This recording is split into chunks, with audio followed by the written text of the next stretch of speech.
1 2 3 mics కొంచెం monitors right. హల్లెలూయా, happy happy. అంతేనా? ప్రత్యేకంగా ఈ సెమీ క్రిస్మస్ వేడుకలకి మీ మధ్యలోకి నన్ను ఆహ్వానించిన వేదిక మీద ఉన్న కన్నులైన సావుకుల అయ్యగారులందరికీ నా హృదయపూర్వకమైన వందనాలు. ఒక విషయమై ఈ పాస్టర్ గారులందరిని బట్టి నా నిండు మనసుతో నిజంగా కృతజ్ఞతలు తెలియజేస్తున్నాను. ఎందుకు నిజంగా అంటున్నానంటే, మన తూగో పాగోలో మీటింగ్కి వస్తే ప్రసంగానికి మైక్ ఇచ్చేది తర్వాతే. జనం నిద్రపోయేటప్పుడు ప్రసంగానికి మైక్ ఇస్తారు. ఆ మైక్ తీసుకొని జనాలను నిద్ర లేపలేక మేము చావాల్సి వచ్చేది. నిజంగా దైవ సేవకులు ఎక్కువసేపు వాక్యం చెప్పమని చాలా త్వరగా అయ్యా. నాకు తెలిసి కాకినాడకి ఇది రికార్డు బ్రేక్ అనుకుంటా. మీ అందరికీ వందనాలు. మీరు వేరే ఏ కార్యక్రమం పెట్టుకోకుండా వాక్యానికి ఎక్కువ ప్రాధాన్యత ఇవ్వాలని ఒకసారి అందరూ అయ్యగారుల కొరకు, ఇలాంటి మంచి అయ్యగారులని దేవుడు మీకు ఇచ్చినందుకు, చేతులు తెచ్చుకున్న వాళ్ళు, ఇంటికాడ మర్చిపోయిన వాళ్ళు సరే, చేతులు తెచ్చుకున్న వాళ్ళు అందరూ అయ్యగారుల కొరకు స్తోత్రాలు చెప్దాం. స్తోత్రం స్తోత్రం. అందరూ నేను చెప్పినట్టు స్తోత్రం స్తోత్రం స్తోత్రం స్తోత్రం స్తోత్రం స్తోత్రం స్తోత్రం స్తోత్రం స్తోత్రం. ఆమేన్. ఒక 2 చిన్న ప్రకటనలు ఉన్నాయి. మీ ప్రార్థన సహాయం కోరి. మరొకటి, మూడవది, జనవరి నెల అయ్యగారు మీ అందరికి కూడా 2023 సంవత్సరం జనవరి 24, 25, 26 తారీఖుల్లో కాకినాడ పట్టణంలో మా నాయకులు దైవజనులు రాజశేఖర్ అయ్య గారు, అలాగే నేను ఇమాన్యుయల్ మినిస్ట్రీస్ ద్వారా 3 రోజులు సువార్త సభలు ఏర్పాటు చేయాలని ఆశపడుతూ ఉన్నాం. McLaurin high school ground. మీ అందరి ప్రార్థన కావాలి అయ్య గారు, మా కొరకు ప్రార్థన చేయండి. మీ అందరికీ మనవి, 24, 25, 26 వచ్చే సంవత్సరం జనవరి 24, 25, 26 తారీఖుల్లో ఇమాన్యుయల్ మినిస్ట్రీస్ ద్వారా రాజశేఖర్ అయ్య గారు, నేను మీటింగ్స్ ఏర్పాటు చేయబోతున్నాం. మీరందరూ ప్రార్థన చేయండి, అందరికీ తెలియచేయండి. దేవుడు మిమ్మల్ని బలపరిచే కొలది పాలు పంపులు పొందాలని ప్రేమతో తెలియచేస్తున్నాను. ఈ మీటింగ్స్ దేవుడు ఆశీర్వాదకరంగా జరిగించునుగాక. అలాగే రేపు కూడా నేను కాకినాడలోనే ఉంటాను. అది ఆ ప్రాంతం పేరు ఇది దుమ్ముల ఏమై గారికి ఎక్కువ దుమ్ము ఉండేదా ఏంటి? అవునా? అప్పట్లో దుమ్ము ఎక్కువ ఉండేది, ఇప్పుడు లేదు కదా. ఏమండి? Thank you. ఇట్లా రకరకాల ప్రాంతాలకు వెళ్ళేటప్పుడు కొన్ని పేర్లు చదువుతూ ఉంటే భలే ముద్దు వచ్చినట్టు ఉంటుంది. రాజమండ్రికి ముందు దొంగకోళ్ళు, ఆ ఊరి పేరే అది. నాకు అర్థం కాక దొంగకోళ్ళు.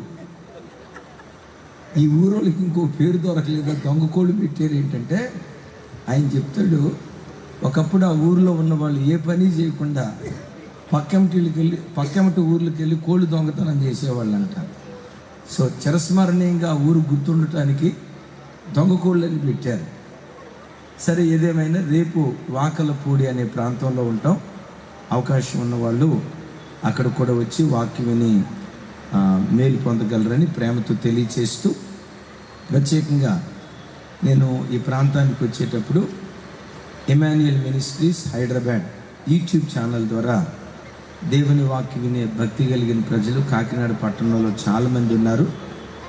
గత కాలాల్లో అరణ్య యాత్ర, ఇది పరలోక యాత్ర అనే అంశం మీద వర్తమానాలు ఇవ్వటం జరిగింది. సో అందించబడిన వర్తమానాలు ఇశ్రాయేలీల అరణ్య ప్రయాణం మీద ఒక పుస్తకం పరిశుద్ధాత్మ ప్రేరేపణ చేత దేవుడు నా ద్వారా వ్రాయించారు. ఇమాన్యుయల్ మినిస్ట్రీస్ అరణ్య యాత్ర, ఇది పరలోక యాత్ర. మీరు వెళ్ళేటప్పుడు ఎంట్రన్స్లో బుక్ స్టాల్ ఉంటుంది. వాక్యపు లోతు ఇంకెక్కువ తెలుసుకోవాలనుకునేవారు ఇశ్రాయేలీల అరణ్య ప్రయాణంలో వారు చేసిన 42 మజిలీలలో జరిగినటువంటి సంఘటనలు పార్ట్ 1 ఈరోజు మన మధ్యలో అందుబాటులో ఉంది. కావలసిన వాళ్ళు వెళ్తూ బుక్ స్టాల్ దర్శించి తీసుకుని వెళ్ళగలరని ప్రేమతో మనవి చేస్తున్నాను. హల్లెలూయా. ఒకసారి అందరం చేతులు పైకెత్తి హుషారుగా కొంచెం గట్టిగా హల్లెలూయా. ఆకాశం క్రింద భూమికి పైన బ్రతుకుతున్న సమస్త మనుషులు దేవుడు ఉన్నాడు అని 100కి 100 పాళ్ళు నమ్ముతారు. అమెరికా వాళ్ళు కానీ, ఆస్ట్రేలియా వాళ్ళు కానీ, మన భారతీయులు కానీ, ప్రపంచంలో ప్రతి మనిషి దేవుడు ఉన్నాడు అని 100కి 100 పాళ్ళు నమ్ముతారు. కొంతమంది దేవుడు లేడు అని వాదిస్తారు, కానీ వాదించే వారి గుండెల్లో కూడా దేవుడు ఉన్నాడు అనే భయం వాళ్ళ గుండెల్లో కూడా ఉంటుంది. కొంతమంది మేము హేతువాదుకులు అంటారు, దేవుడు లేడు, దయ్యం లేదు, ఇదంతా ట్రాష్ అని పైకి బుకాయించి మాట్లాడతారు, కానీ వారి గుండెల్లో కూడా దేవుడు ఉన్నాడనే భయం తప్పకుండా ఉంటుందని మీరు ఎట్లా చెప్తారండి అని ఒకవేళ నన్ను అడిగితే, ఒక దేశంలో ఒక పర్యాయం దేవుడు లేడు అనే అంశం మీద 3 రోజులు సభలు జరిగాయి. ఈ సభలకంటే ప్రపంచ దేశాల్లో ఉన్న వక్తలు, హేతువాదకులు అందరూ వచ్చారు. వాళ్ళ ప్రసంగాలు వినటానికి వేల మంది ప్రజలు వచ్చారు. 3 రోజులు అనర్గళంగా దేని మీద ప్రసంగం జరిగిందంటే, దేవుడు అనేవాడు లేడు, ఇదంతా అబద్ధం, ప్రజల మూఢనమ్మకాన్ని క్యాష్ చేసుకుని దేవుడు అనే భయం పెట్టి మనుషులను లోపరుచుకోవాలని ఎవడో చేసిన ప్రయత్నం, దేవుడు లేడు, దయ్యం లేదు అని 3 రోజుల పాటు జ్ఞానులంతా వాదించారు.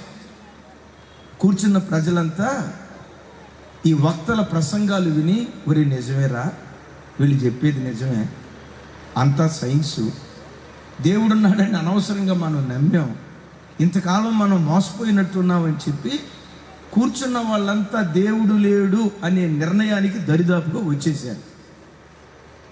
ఇక 3వ రోజు ముగింపు సభ ముగించేటప్పుడు ఆ మీటింగ్స్ ఏర్పాటు చేసిన కన్వీనర్ వందన సమర్పణ చేస్తా, అదే ఓట్ ఆఫ్ థ్యాంక్స్ అంటారు కదా, వందన సమర్పణ చేస్తా ఇట్లా వందన సమర్పణ చేశాడట. దేవుడు లేడు అనే ఈ జ్ఞాన సభలో దేవుని దయ వల్ల చక్కగా జరిగాయి అన్నాడంట. ఏమన్నాడు? దేవుడు లేడు అనే ఈ జ్ఞాన సభలు దేవుని దయ వల్ల చక్కగా జరిగాయి అన్నాడంట. మరి ఇంతకీ దేవుడు ఉన్నట్ట లేనట్ట? లేడు అంటున్నాడు, కానీ వాడి గుండెల్లో కూడా దేవుడు ఉన్నాడనే భయం ఉంది. అయితే ఒకటి గమనించండి, దేవుడు ఉన్నాడనే భయం ప్రజల గుండెల్లో ఉంది, కానీ ఆ దేవుడు ఎవరు తెలుసుకునే విషయంలో మనిషి తప్పటడుగు వేసి కులానికి ఒక దేవుని పెట్టుకున్నాడు, మతానికి ఒక దేవుని పెట్టుకున్నాడు, దేశానికి ఒక దేవుని పెట్టుకున్నాడు. దేవుడు అనే నమ్మకం కలిగిన వాళ్ళు పరమతాన్ని లేకపోతే పరాయి దేవుళ్ళను ద్వేషించకుండా, మీ దేవుడే కాదంట్లా, కాకపోతే మీ దేవుడు మీ దేశానికే దేవుడు, మీ దేవుని సిగ్నల్ ఆ దేశంలోనే కలుస్తుంది. మా దేశంలో చెప్పాలి మా దేశంలో మీ దేవుని సిగ్నల్ కలవదు, మా దేవుని సిగ్నల్ మీ దేశంలో కలవదు అని చెప్పి కులానికి ఒక దేవుణ్ణి, మతానికి ఒక దేవుణ్ణి, దేశానికి ఒక దేవుణ్ణి పెట్టుకున్నాడు. విఘ్నత కలిగిన మనుషులరా, వాస్తవంగా సృష్టి ప్రక్రియను మనం గమనిస్తే కులానికి ఒక దేవుడు లేడు, మతానికి ఒక దేవుడు లేడు, జాతికి ఒక దేవుడు లేడు. సర్వ సృష్టికి ఒక్కడే దేవుడు ఉన్నాడు. మీరు అడగొచ్చు, అయ్యా ఒక్కడే దేవుడు ఉన్నాడని మీరు ఎట్లా చెప్తారు?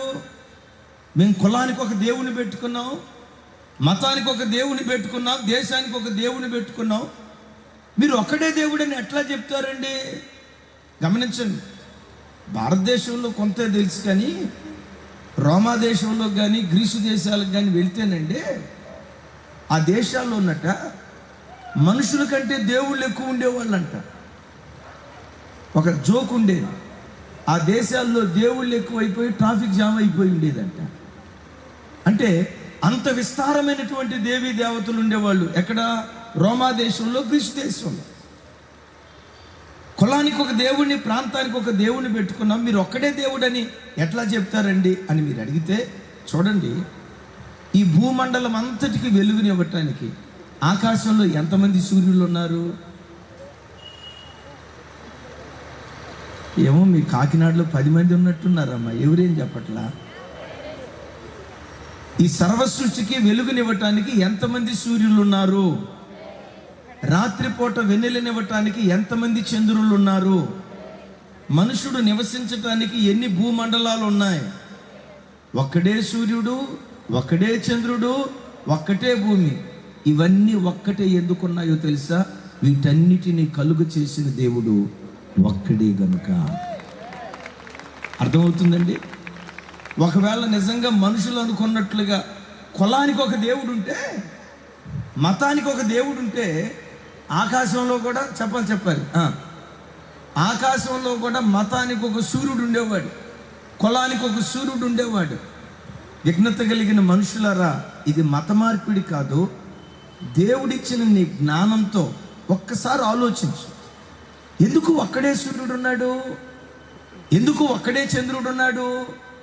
సృష్టిలో ఉన్న మనుషులందరూ కూడా ఒకే రకంగా ఉన్నారు, ఒకే రకంగా ఉన్నారు. అమెరికా వాళ్ళను చూసినా, ఇండియా వాళ్ళని చూసినా, ఇండియా వాళ్ళని చూసినా, పాకిస్తాన్ వాళ్ళని చూసినా, అందరి రూపము, అందరి పోలిక ఒక్కటే. నేను మిమ్మల్ని అడుగుతా, అమెరికా వాళ్ళకి ఎన్ని కళ్ళు ఉన్నాయి? కళ్ళు మీకు ఎందుకైనా మంచిది చెక్ చేసుకొని చెప్పండి. మీలో ఎవరికైనా 3 కళ్ళు ఉంటే చేతులు ఎత్తండి. ఇప్పుడే ఫోటో వేసి, ఫోటో కాదు, దండేసి ఫోటో తీసి, అయ్యా ఇక్కడ ఎక్కువ ఏ పేపర్ ఉంటుంది? అన్ని పేపర్లో వేపిస్తాం. ఒక సాక్షి ఏంటి?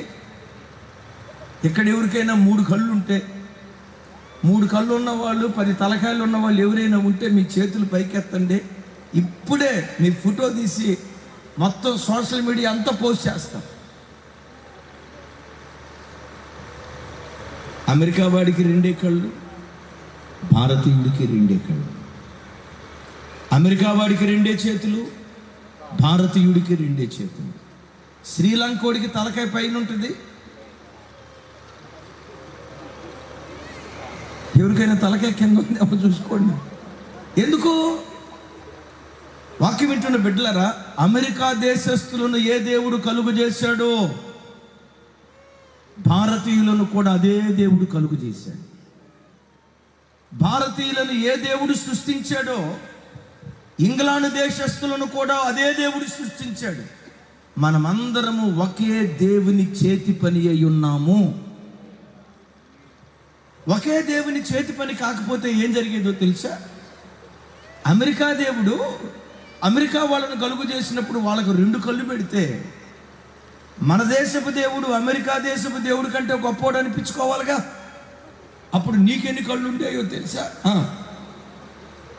నీకు 4 ఉండేవి. హైందవుల దేవుడు హైందవులను కలుగు చేసినప్పుడు 4 కళ్ళు పెడితే, మహమ్మదీయుల దేవుడు హైందవుల దేవుడి కంటే గొప్పోడు అనిపించుకోవాలి కదా. అప్పుడు ఎన్ని కళ్ళు ఉండేవి? 8. 80 పెట్టుకోమ్మా, వద్దని దేవుడు. మనుషులందరూ ఒకే పోలికలో ఉండటానికి కారణం మనమందరము ఒకే దేవుని చేతి పని అయి ఉన్నాం. ఎవరో ఒక్క దేవుడు అని తెలుసుకునే విషయంలో మనుషుడు తప్పటడుగు వేశాడు. ఈ సర్వ సృష్టికి ఒక్కడే దేవుడు ఉన్నారు. ఆ ఒక్క దేవుడే ఈ రాత్రి నేను ప్రకటించే నజరేయుడైన యేసుక్రీస్తు వారు. సుమి, యేసుక్రీస్తు వారు దేవుళ్ళలో ఒక దేవుడు కాదు. యేసుక్రీస్తు వారు దేవుళ్ళలో ఒక దేవుడు కాదు. ఈ సృష్టికి ఒక్కడే దేవుడు ఉన్నారు. ఆ ఒక్క దేవుడే యేసుక్రీస్తు వారు. ఎట్లా? యేసుక్రీస్తు అందరికీ చెందిన దేవుడా? ఎట్లా ఆయన అందరికీ చెందిన దేవుడై ఉన్నారు? ఆయన జన్మ రహస్యమే యేసుక్రీస్తు వారు అందరి వాడు అని చెప్పకనే చెప్తూ ఉంది.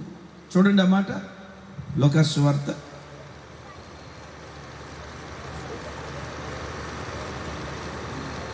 అందరూ మీ బైబిల్ తెరవండి.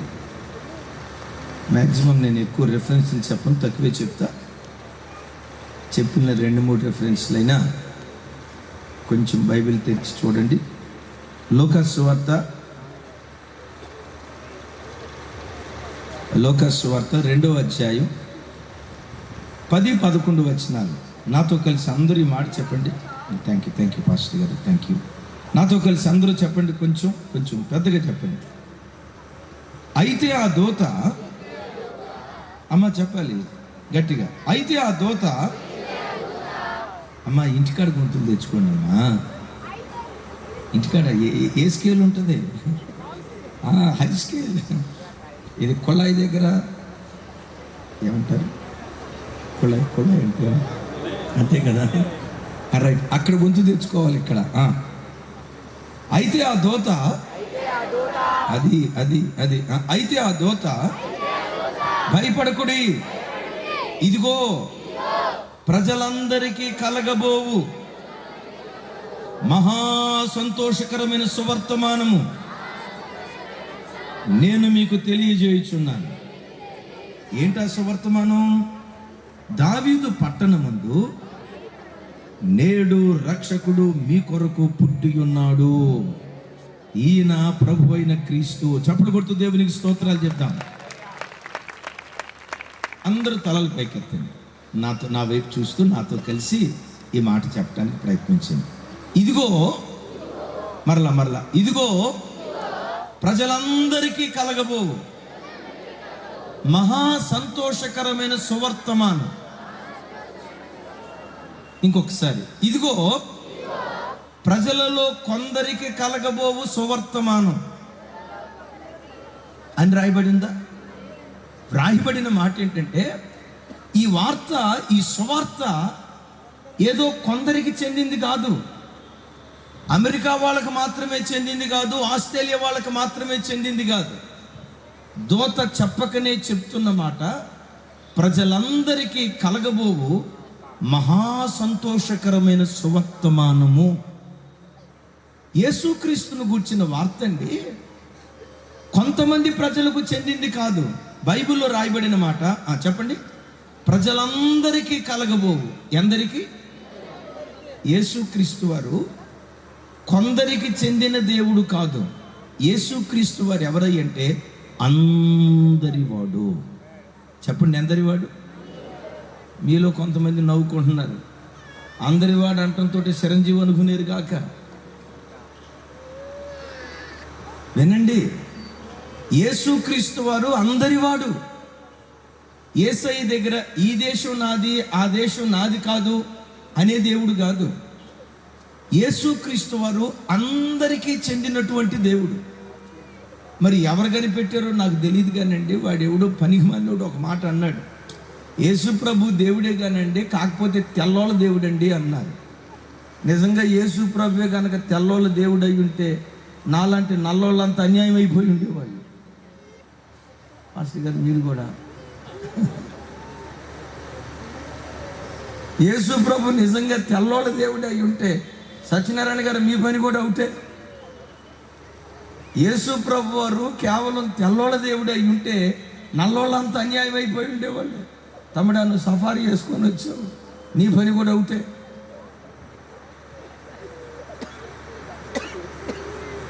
యేసుక్రీస్తు తెల్లోళ్ళ దేవుడు కాదు, ఆయన అందరి దేవుడు. యేసుక్రీస్తును గూర్చిన వార్తట, ప్రజలందరికీ కలగబోవు మహా సంతోషకరమైన సువర్తమానము అంటాడు. వాక్యం వింటున్న బిడ్డలారా, మనిషి ఉదయం లేచిన మొదలుకొని రాత్రి పండుకునే వరకు రకరకాల వార్తలు వింటాడు. ఇక రాజకీయాల్లో ఉండేవాళ్ళు అయితే పొద్దున్నే లేవటంతో పేపర్లోనే మొహం పెడతారు. వార్తలు వార్తలు వార్తలు. టీవీ ఆన్ చేస్తే ఫ్లాష్ న్యూస్. జగన్ ఎక్కడికి వెళ్ళాడంటే, చంద్రబాబు నాయుడు గారు ఏం చేశాడంటే, ఢిల్లీలో మోడీ గారు ఏం చేశాడంటే, ఉదయం లేచి మొదలుకొని రాత్రి పండుకునే వరకు మనిషి వార్తల మధ్యలో తన జీవితాన్ని కొనసాగిస్తున్నాడు. విచిత్రం ఏంటో తెలుసా? ప్రపంచంలో ఏ ఒక్క వార్త ప్రపంచంలో ఉన్న ప్రజలందరికీ సంతోషాన్ని కలుగు చేయలేదు. ప్రపంచంలో ఉన్న సమస్త మానవాళికి సంతోషాన్ని కలుగు చేసే ఒకే ఒక్క వార్త యేసుక్రీస్తును గూర్చినటువంటి వార్త. మీరు ఏ వార్త అయినా తీసుకోండి. ఆ మధ్య T20 క్రికెట్ మ్యాచ్ జరిగింది. ఎవరు గెలిచారు ఆ T20లో? మంచి అప్డేట్ ఉన్నట్టుంది క్రికెట్. ఇంగ్లాండ్ ఆ టీంలో ఆడొచ్చినట్టున్నావు తమ్ముడు. సరే చూడండి, ఇంగ్లాండ్ గెలిచింది. ఎవరు ఓడిపోయారు? పాకిస్తానేనా? పాకిస్తాన్ ఓడిపోయింది, ఇంగ్లాండ్ గెలిచింది. వార్త న్యూస్ పేపర్లో వచ్చింది. నేను మిమ్మల్ని అడుగుతా, నవ్వించడానికి కాదు, ఆ వార్త ప్రపంచంలో ఉన్న ప్రజలందరికీ సంతోషాన్ని కలుగు చేస్తుందా? ఇంగ్లాండ్ గెలిచిందనే వార్త వినటంతో ఇంగ్లాండ్ దేశస్తులు గంతులు వేస్తారు, మా దేశం గెలిచిందని. అదే వార్త పాకిస్తాన్ వాళ్ళు వింటే విచారాన్ని వ్యక్తం చేస్తారు. అదే వార్త మన దేశంలో ఉన్న ప్రజలకు తీసుకొని వచ్చి క్రికెట్లో ఇంగ్లాండ్ గెలిచిందట, పాకిస్తాన్ ఓడిపోయిందట అని మన దేశంలో చెప్పామనుకోండి, అది ఎక్కడో ఇంగ్లాండ్ దేశం పాకిస్తాన్ దేశం కదండి, మనకి ఎందుకండి అంటాడు.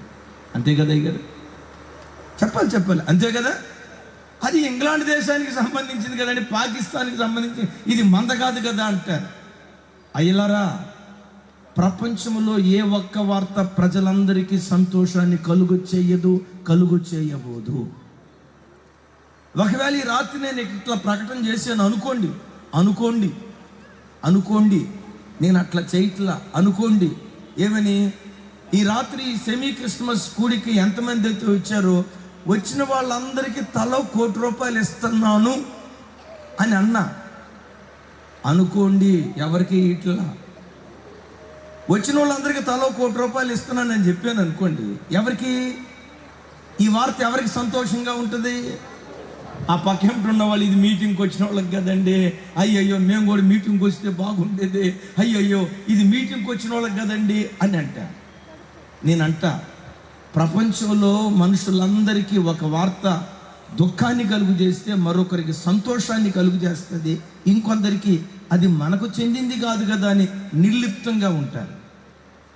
పుట్టిన బిడ్డ మొదలుకొని పుట్టబోయే బిడ్డ వరకు, అమెరికా మొదలుకొని ఆస్ట్రేలియా వరకు 800 కోట్ల మంది ప్రజలకు సంతోషాన్ని కలుగు చేసే ఒకే ఒక్క వార్త యేసుక్రీస్తును గురించినటువంటి వార్త.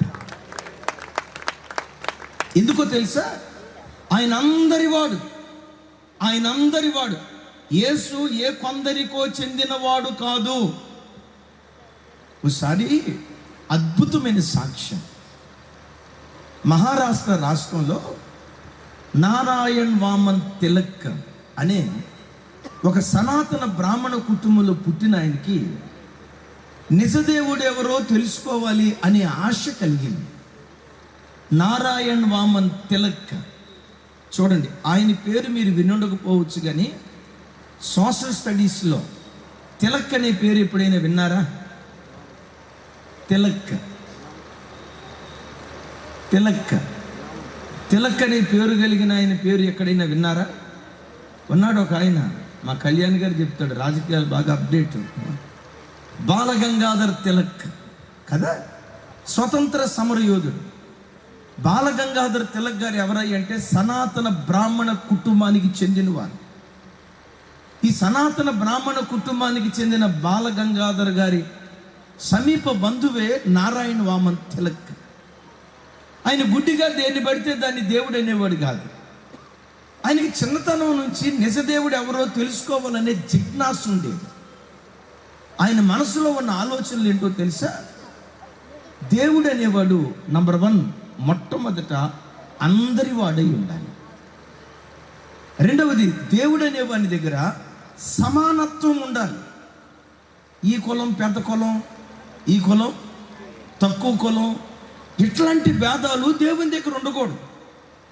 దేవుడు అనేవాడు సమానత్వాన్ని చాటి చెప్పాలి.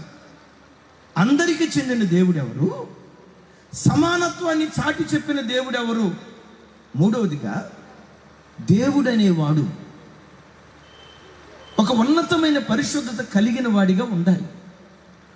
ఆయన తన సాక్ష్య పుస్తకంలో రాస్తాడు, తాను చదివిన మత గ్రంథాల్లోనట, మరి ఏ మత గ్రంథాలు చదివాడో నాకు తెలీదు, తాను చదివిన మత గ్రంథాల్లో కనపడే దేవుళ్ళలోనట ఒక సాధారణమైన మనిషిలో ఉండే నీతి విలువలు కూడా వాళ్ళలో ఆయన కనపడలేదు. అంటే ఒక సాధారణమైన మనిషి కూడా అంత రోత పనులు చేయడు, అంత అసహ్య పనులు చేయడు. పొరుగోడు భార్యని ఈయన చూసి, ఈయన భార్యని పొరుగోడు చూసి కిడ్నాప్ చేసి ఈ కార్యక్రమాలు ఇట్లాంటివేవో ఆయన కనపడ్డాయట. అరే, దేవుడు అనేవాడు పవిత్రుడై ఉండాలి కదా, కామ క్రోధ మోహ మద మాత్సర్యాలను జయించిన వాడై ఉండాలి కదా. మరి వీళ్ళ చరిత్ర చూస్తే ఇంత రోతగా ఉందే, నాకు పరిశుద్ధుడైన దేవుడు కావాలి. ఆమేన్. అందరం చెప్దాం ఆమేన్. దేవుడు అనేవాడు నంబర్ 1 అందరి వాడై ఉండాలి. రెండవది, దేవుని దగ్గర సమానత్వం ఉండాలి. మూడవది, దేవుడు అనేవాడు పరమ పవిత్రుడై ఉండాలి. ఆ దేవుడు ఎవరు? తనకు తెలిసిన మత గ్రంథాలన్నీ వెతకటం ప్రారంభించాడు. తాను చదివిన మత గ్రంథాల్లో ఏ దేవునిలో కూడా ఈ గుణాలు ఆయనకు కనపడలేదు. రోజు ఆయన పూణే పట్టణానికి ట్రైన్లో ప్రయాణమై వెళ్తున్నాడు. ఆ ట్రైన్లో తనకు ఎదురుగా ఫిలిప్పైన్ దేశానికి చెందినటువంటి ఒక క్రిస్టియన్ మిషనరీ ఈయన చేతికి బైబిల్ ఇచ్చి, బాబు ఒకసారి చదువయ్యా, ఇది యేసుప్రభు పుస్తకం అని తన చేతికి ఇస్తే, ఆ మిషనరీ ఎదుటే బైబిల్ని అట్లా గిరాటేసి, ఇది తక్కువ కులాల దేవుడికి చెందింది, యేసుప్రభు మా దేవుడు కాదు,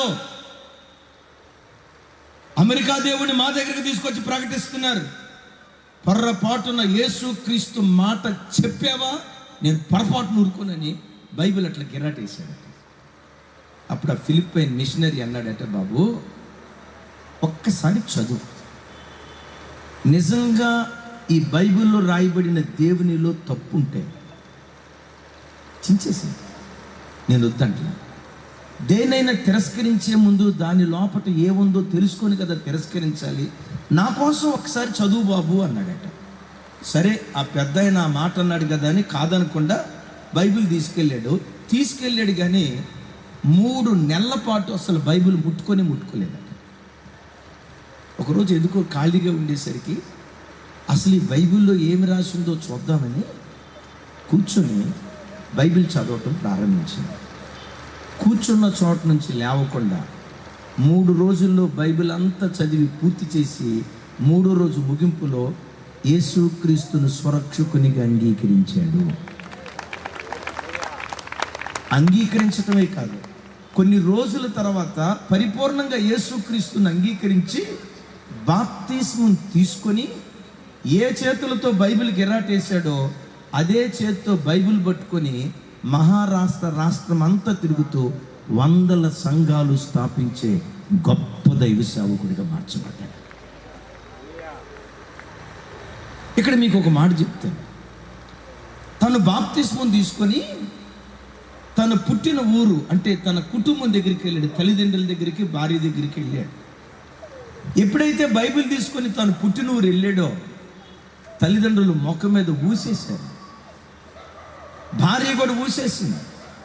ఏమన్నారు తెలుసా? రేయ్, నువ్వు క్రైస్తవ కుక్కవరా, అమెరికా దేశపు సొమ్ముకు అమ్ముడు పోయిన నీచుడివిరా, మనమేంటి, మన కులమేంటి? భారతదేశంలో బ్రాహ్మణ వంశం అనేది ఉన్నతమైన వంశం, అప్రాచ్యుడా, మన వంశానికి మన గోత్రానికి కళంకం తెచ్చావు, నీలాంటి వాడి ఇంటిలో అడుగు పెట్టకూడదు అని తల్లిదండ్రులు అంటూ ఉంటే భార్య పరిగెత్తుకుంటా బయటకు వచ్చి, ఈ క్రైస్తవ కుక్కను నా భర్తగా చేసుకోవడానికి నేను ఇష్టపడలేదు, నీ ముందే నా తాలిబొట్టు తెంచేస్తానని తాలిబొట్టు తెంచబోతూ ఉంటే నారాయణ వామన్ తిలక్ వచ్చి అన్నాడట, అమ్మా నీకు ఇష్టం లేకపోతే తెంచు, నేను వద్దంటలా, కానీ తెంచే ముందు నన్ను నువ్వు తృణీకరించే ముందు ఈ బైబిల్లో ఏముందో యేసుక్రీస్తు గుణగణాలు ఎలాంటివో ఒక్కసారి నువ్వు వ్యక్తిగతంగా చదువు.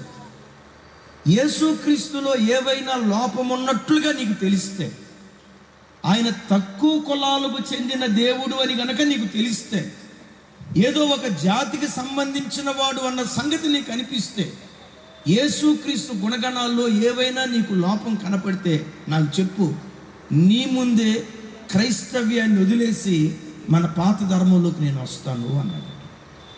వెంటనే ఈ బైబిల్లో తప్పు కనిపెడదామని చెప్పి భార్య క్రొత్త నిబంధన పుస్తకాన్ని తీసుకొని మత్తయి సువార్త నుండి ప్రకటన గ్రంథం వరకు అసలు ఏముందో చదువుదామని చదవటం ప్రారంభించింది.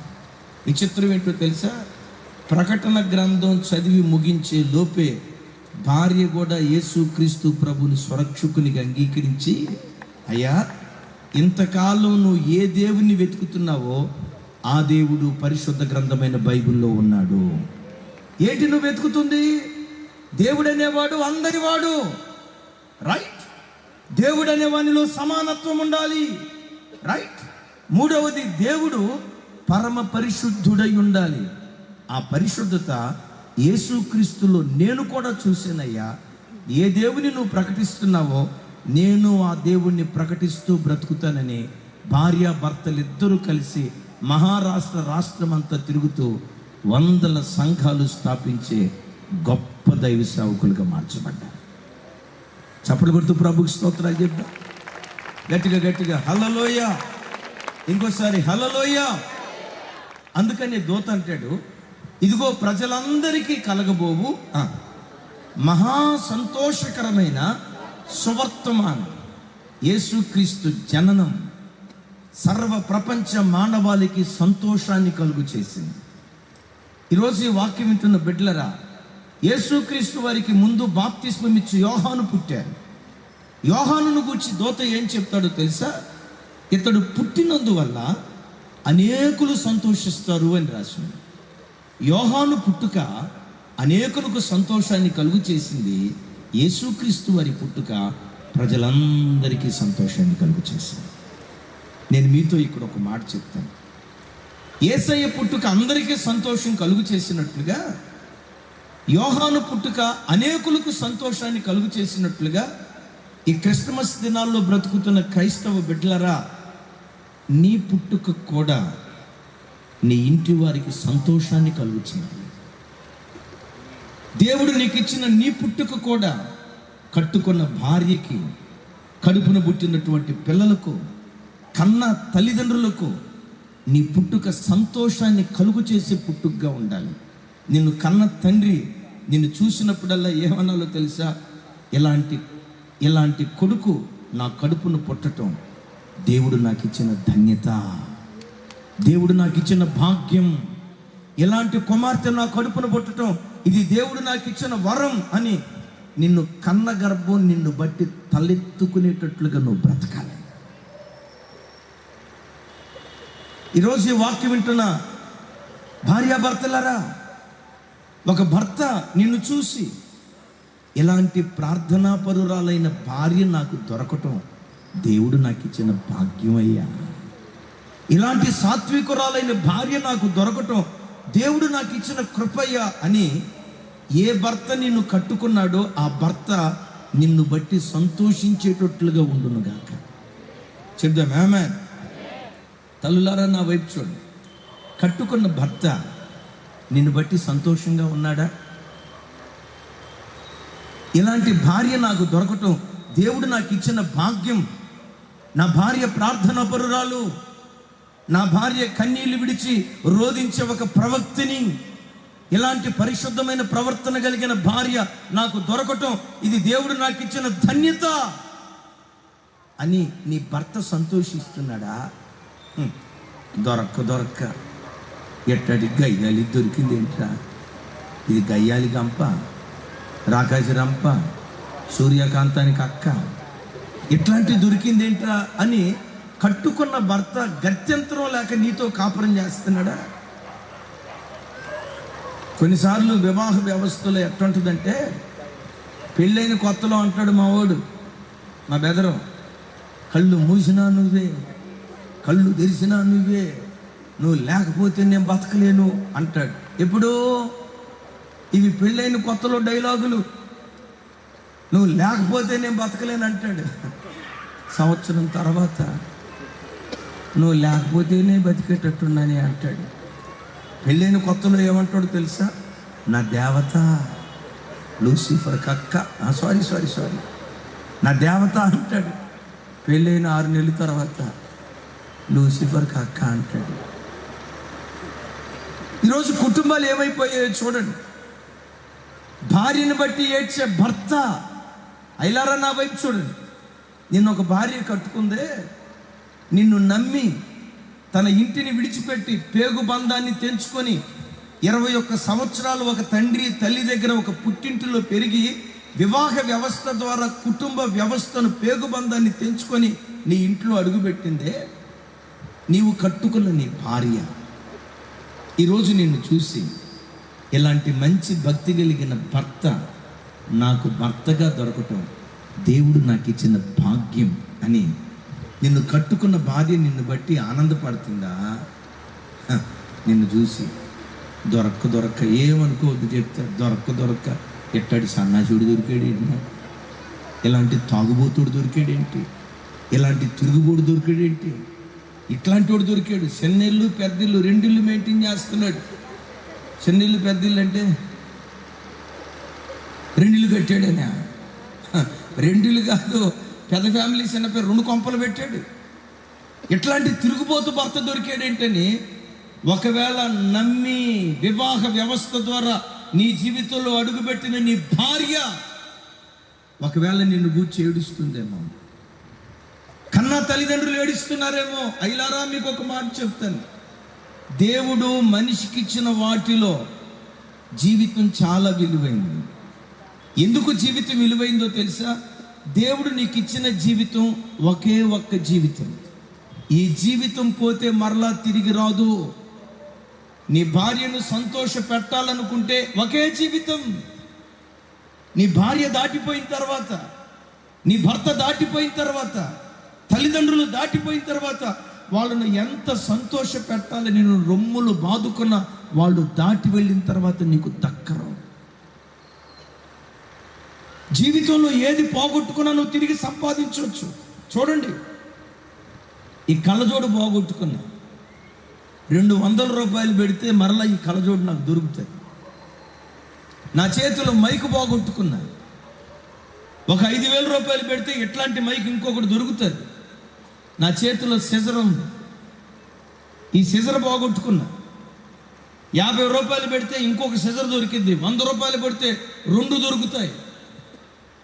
నీ బ్రతుకులో ఏది పోగొట్టుకున్నా తిరిగి నువ్వు సంపాదించుకోగలవు. కానీ ఒక్కసారి నీ ప్రాణం పోతే, నీలో జీవం పోతే, నీలో ఉన్న ఆత్మ పోతే మరలా తిరిగి దాన్ని ఏ మనుషుడు సంపాదించుకోలేడు. అయ్యా, నీకు నాకు దేవుడిచ్చిన జీవితం ఒకే ఒక్క జీవితం. 4-5 జీవితాలు ఇస్తే ఈ జీవితంలో కాస్త అటు ఇటు బ్రతికినా, అటు ఇటు తప్పుడు తరుగులేసిన నెక్స్ట్ జీవితంలో సరి చేసుకుందాం అని అనుకోవటానికి అవకాశం ఉండేది. 2-3 జీవితాలు లేవు, 4-5 జీవితాలు లేవు. ఎవరిని పెట్టారా? దేవుడు నీకు ఇచ్చిన జీవితం ఒకే ఒక్క జీవితం. ఒకసారి ఓ తల్లి కొడుకుని షాపింగ్ మాల్కి తీసుకొని, ఆ తల్లి తన పర్చేజింగ్లో తాను ఉంది. అక్కడ కౌంటర్ దగ్గర ఉన్నటువంటి ఆ పెద్ద ఆయన చక్కగా ఉన్న ఈ బాబుని చూసి మాట్లాడుతూ ఉన్నాడు. ఈరోజు తల్లి వచ్చింది. ఆ షాపులో ఉన్న ప్రత్యేకత ఏంటంటే ఏ వస్తువైనా రూపాయి.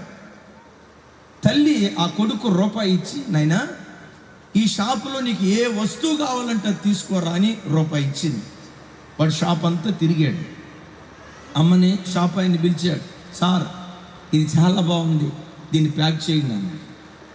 ఆయన దాన్ని తీసి ప్యాక్ చేసే లోపు వాడు అక్కడ ఉండకుండా మరలా షాప్ అంతా తిరుగుతా మరలా పెద్దగా కేకేసాడట. సార్ అది కాదు సార్, ఇదిగో దీన్ని ప్యాక్ చేయండి సార్ అన్నాడట.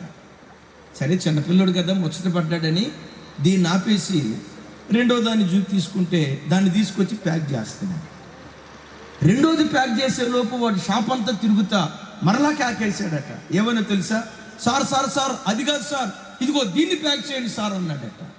తల్లి వెంటనే వెనకుండి తలకాయ మీద పెట్టామని కొట్టి, ఇందాక అది అన్నావు, అది ప్యాక్ చేసేలోపు ఇది అన్నావు, ఇది ప్యాక్ చేసేలోపు అది అన్నావు, ఏంట్రని అని అంటే, వాడు తల్లి వైపు చూసి అంటాడంట, అమ్మా నీవు నాకు ఇచ్చింది ఒకే ₹1.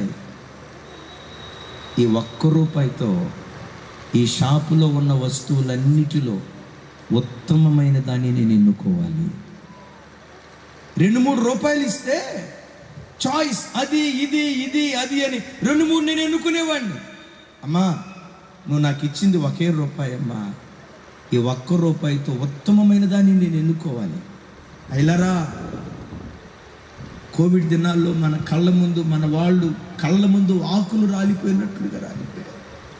మీలో కొంతమంది అనుకుంటూ ఉంటారు, అమ్మ ఇంకొకసారి కనపడితే బాగుండు కదా, చనిపోయిన అమ్మ ఒక్కసారి కనపడితే బాగుండు కదా.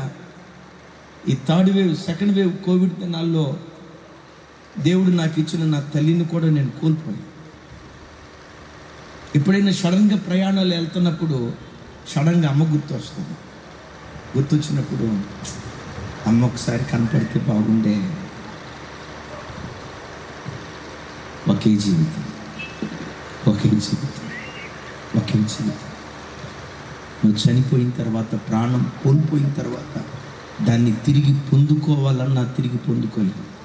అందుకని నేను అంటా, ఈ ఒక్క జీవితంలో నీవు సంతోషంగా బ్రతకటం కాదు, నీ చుట్టూతో ఉన్న వారికి సంతోషాన్ని పంచే సంతోషపు ఔషధంగా నువ్వు బ్రతికితే అదే అసలు సస్సులు నిజమైన జీవితం. గట్టిగా చప్పట్లు కొడుతూ ప్రభువుకు స్తోత్రాలు చెప్తాం. బాప్తిస్మం ఇచ్చి యోహాను పుట్టుక అనేకులకు సంతోషాన్ని ఇచ్చింది. యేసయ్య పుట్టుక ప్రజలందరికీ సంతోషాన్ని కలుగు చేసింది. చప్పట్లు కొడుతూ స్తోత్రాలు చెప్తాం. ఇంటికి సంతోషాన్ని కలుగు చేసిన ఆ వార్త ఏంటి? అక్కడ దూత అంటాడు, దావీదు పట్టణమందు, అందరూ గట్టిగా చెప్పాలి, దావీదు పట్టణమందు నేడు రక్షకుడు మీ కొరకు పుట్టి ఉన్నాడు. మరలా దావీదు పట్టణమందు నేడు రక్షకుడు. ఈ మాట ఎప్పుడు బతికినా నేడే. ఆమేన్, ఆమేన్. యేసు ప్రభు పుట్టింది ఏమంటే 2000 సంవత్సరాల క్రితం. కానీ ఇప్పుడు చదివిన ఆ మాట ఏంటో తెలుసా? దావీదు పట్టణమందు నేడు రక్షకుడు మీ కొరకు పుట్టి ఉన్నాడు. ఎప్పుడు? రేపు చదివినా చెప్పాలి, ఎల్లుండి చదివినా, ఇంకొక 10 సంవత్సరాల తర్వాత చదివినా. ఇక్కడ ఒక మాట చెప్తాను. యేసు ప్రభు వారు దావీదు పట్టణమందు పుట్టడానికి కారణం ఏంటి? 2 కారణాలు చెప్తా. ఒకటి, యోధాదేశపు బెత్లెహేమ, యోధా ప్రధానులలో నువ్వు ఎంత మాత్రము అల్పమైన దానివి కాదు. ఇజ్రాయేలీలను ఏలబోవు రాజు నీలో నుంచి వస్తాడు అని రాసింది. ఒకసారి ఈ మాట చూడండి. లోకాలను ఏలబోయే రక్షకుడైన యేసుక్రీస్తు వారు యెరూషలేములో పుట్టలేదు. నా వైపు చూడండి. గొప్ప పట్టణాలుగా పిలువబడుతున్న కపెర్నహూములో పుట్టలేదు. మహా గొప్ప సామ్రాజ్యాలుగా పిలువబడుతున్న రోమా సామ్రాజ్యపు గడ్డలో యేసయ్య పుట్టలేదు. అప్పటికి అమెరికా దేశం ఉందో లేదో నాకు తెలియదు, కానీ వాషింగ్టన్లో ప్రభు పుట్టలేదు. మరలా చెప్తాను, మహా గొప్ప పట్టణాల్లో ప్రభు పుట్టలేదు. ప్రజలందరి చేత తృణీకరించబడిన అల్పమైనటువంటి బెత్లెహేము గ్రామంలో రక్షకుడైన యేసుక్రీస్తు వారు పుట్టాడు.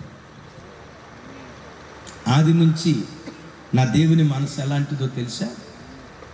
ఎవరు అల్పులుగా ఎంచబడ్డారో ఆ అల్పులని చారదీసి ఘనులుగా దేవుడు మార్చాడు. Praise the lord. మరలా ప్రైజ్ ది లార్డ్. యేసు ప్రభు వారు ఆది కాండం నుంచి యేసయ్య మనసు మనం గమనిస్తే సమాజంలో ఎవరు వెలివేయబడ్డారో, ఎవరు తక్కువ వాళ్ళని చిన్నచూపు చూడబడ్డారో, ఎవడు పేదవాడు, దరిద్రుడు, అంటరానివాడు, కులం తక్కువవాడని సమాజం చేత ఎవడు వెలివేయబడ్డాడో, ఎవడు వెర్రివాడని లోకం చేత పరిగణించబడ్డాడో, ఆ వెర్రివాడిని దేవుడు ఎన్నుకొని జ్ఞానులు సిగ్గుపడేటట్లుగా వెర్రివాణ్ణి మహాజ్ఞానిగా దేవుడు మార్చాడు. Praise the lord. ఈరోజు ఈ వాక్యం వింటున్న ప్రభు బిడ్డలారా, నా వైపు చూడండి. ఒకవేళ నువ్వు బ్రతుకుతున్న చోట నీ పేదరికాన్ని చూసి, చాలని నీ బ్రతుకును చూసి, నీ నెల జీతం రెక్కాడితే డొక్కాడని పేద స్థితి చూసి, నీ సొంత రక్త సంబంధికులే వీడెంత, వీడి బ్రతుకెంత, మా కాలుగోటి కూడా సరిపోడు. కొంతమంది డైలాగులు ఇట్లాగే ఉంటాయి, మా కాలుగోటి కూడా సరిపోడు అని. నీ పేదరికాన్ని బట్టి ఒకవేళ నువ్వు తృణీకరించబడుతున్నావా? నీ చిన్న ఉద్యోగాన్ని బట్టి తృణీకరించబడుతున్నావా? లేకపోతే లోకం నీకు ఒక కులాన్ని అంటగట్టి, వీడు కులం తక్కువవాడు, అంటరానివాడు, మా గ్రామంలో నుంచి బహిష్కరించబడిన వాడు అని సమాజం అంటరాని వాడిని ఒకవేళ లోకం నిన్ను వెలివేసిందా? పేదవాడని ముద్ర వేసి లోకం నిన్ను వెలివేసిందా? ప్రజలు, నీ సొంత బంధువులే ఒకవేళ నీ పేద స్థితిని చూసి తృణీకరించారా? నీవు ఆరాధించే నీ యేసుక్రీస్తు ఎవరో తెలుసా? ఎక్కడ తృణీకరించబడ్డావో అక్కడే మూలకు తలరాయిగా నా దేవుడు నిన్ను నిలవబెట్టబోతున్నాడు. నిన్నే దేవుడు కోరుకున్నాడు ఈ రాత్రి. నిన్నే ఈ రాత్రి దేవుడు కోరుకున్నాడు. బంధువులు నిన్ను చిన్న చూపు చూసారా? నమ్ము ఈ మాట. బంధువులు నిన్ను చిన్న చూపు చూస్తే నీవు ఆరాధించే నీ దేవుడు నిన్ను పెద్ద చూపు చూడాలని దేవుడు ఆశపడుతున్నాడు. Praise the lord. చూడండి, యేసయ్య సెలక్షన్ ఎక్కడ చూసినా ఆయన పుట్టిన గ్రామం ఏది? చెప్పాలి. ఆయన పుట్టిన గ్రామం ఏది? బెత్లెహేము. చిన్న గ్రామం. యేసు ప్రభు వారు గలిలయ సముద్రంలో ప్రయాణమై వెళ్ళేటప్పుడు పెద్ద ధోనిని ఎక్కాడా, చిన్న ధోనిని ఎక్కాడా? చెప్పాలి. చిన్న ధోనిని ఎక్కాడు. యెరూషలేము ప్రయాణమై వెళ్ళేటప్పుడు గాడిద మీద కూర్చున్నారా, గాడిద పిల్ల మీద కూర్చున్నారా? 5,000 మంది పురుషుల ఆకలి తీర్చడానికి 5 రొట్టెలు, చెప్పాలమ్మా, చెప్పాలి. 5 రొట్టెలు 2 పెద్ద చేపలు, అంతే కదా? 5 రొట్టెలు 2 పెద్ద చేపలు. బైబిల్లో రాయబడి ఉంటుంది చిన్న చేపలు అని రాసి. నా దేవుడు ఎవరో తెలుసా? చిన్నవారిని పెంచి పెద్దవారిగా చేసేది. రా యేసు ప్రభు దగ్గరికి. నా యేసు ప్రభు పాదాల మీద నువ్వు పడాలే కానీ ఎక్కడ చిన్నవాడిగా బ్రతికావో, ఎక్కడ చిన్నదానిగా బ్రతికావో, ఎక్కడ అవమానంతో తలదించుకొని బ్రతికావో, తలదించుకున్న చోటే నీ తలపైకెత్తి విజయోత్సవంతో నిన్ను ఊరేగించడానికి నా దేవుడు శక్తి కలిగిన వాడు. Praise the lord. దావీదు పట్టణమందు ఆయన పుట్టడానికి, అంటే యెరూషలేము దేశంలో పుట్టడానికి నేను ప్రారంభంలో చెప్పే కదా, భూగోళం అంతటికి యెరూషలేము పట్టణం అనేది, బెత్లెహేము అనేది నడిబొడ్డు. సెంటర్లో పుట్టడానికి కారణం ఏంటంటే యేసుక్రీస్తు వారు కొందరివాడు కాదు. ఒకవేళ యేసు ప్రభు వారు తూర్పు దిక్కును పుట్టాడు అనుకోండి, అప్పుడు ఎవరి దేవుడు అయ్యేవాడు? తూర్పు దేశాల దేవుడు అయ్యేవాడు. ఒకవేళ పడమటి దిక్కును బట్టి పుట్టేవాళ్ళు అనుకోండి, అప్పుడు ఎవరి దేవుడు అయ్యేవారు? దక్షిణ దిక్కును పుడితే, ఉత్తర దిక్కును పుడితే, మరి ఎక్కడ పుట్టారు? నడిబొడ్డున పుట్టడానికి కారణం యేసుక్రీస్తు అందరికీ చెందినవాడు. చప్పట్లు కొడుతూ ప్రభుకి స్తోత్రాలు చెప్తాం. సరే విందాం. ఈ యేసుక్రీస్తుని గురించి దూత అక్కడ చెప్తున్న మాట, దావీదు పట్టణమందు నేడు రక్షకుడు మీ కొరకు పుట్టి ఉన్నాడు. ఎవరి కొరకు? చెప్పాలి. దావీదు పట్టణమందు రక్షకుడు. యేసుక్రీస్తు వారు ఎవరయ్యంటే మత స్థాపకుడు కాదు, మత వ్యాపకుడు కాదు. యేసుక్రీస్తు వారు రక్షకుడు. దేనిలో నుంచి రక్షిస్తాడు? దేనిలో నుంచి రక్షించే రక్షకుడో ఇదే లూకాసు వార్తలో చూడండి, జకరియా ప్రవక్త ప్రవచిస్తూ మాట్లాడతారు. లూకాసు వార్త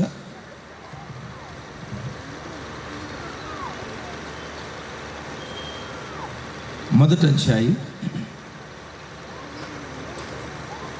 75వ వచనం. 1వ అధ్యాయం 75వ వచనం నేను చదువుతాను, నాతో కలిసి. థ్యాంక్ యూ పాస్టర్ గారు, థ్యాంక్ యూ.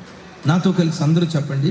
మనము కొంచెం గట్టిగా, మనము శత్రువుల చేతి నుండి విడిపింపబడి మన జీవిత కాలం అంతయు నిర్భయులమై ఆయన సన్నిధిని పరిశుద్ధముగాను నీతిగాను ఆయనను సేవింపను అనుగ్రహించుటకు ఈ రక్షణ కలుగు చేసెను. చప్పట్లు కొడదాం గట్టిగా గట్టిగా గట్టిగా అందరూ.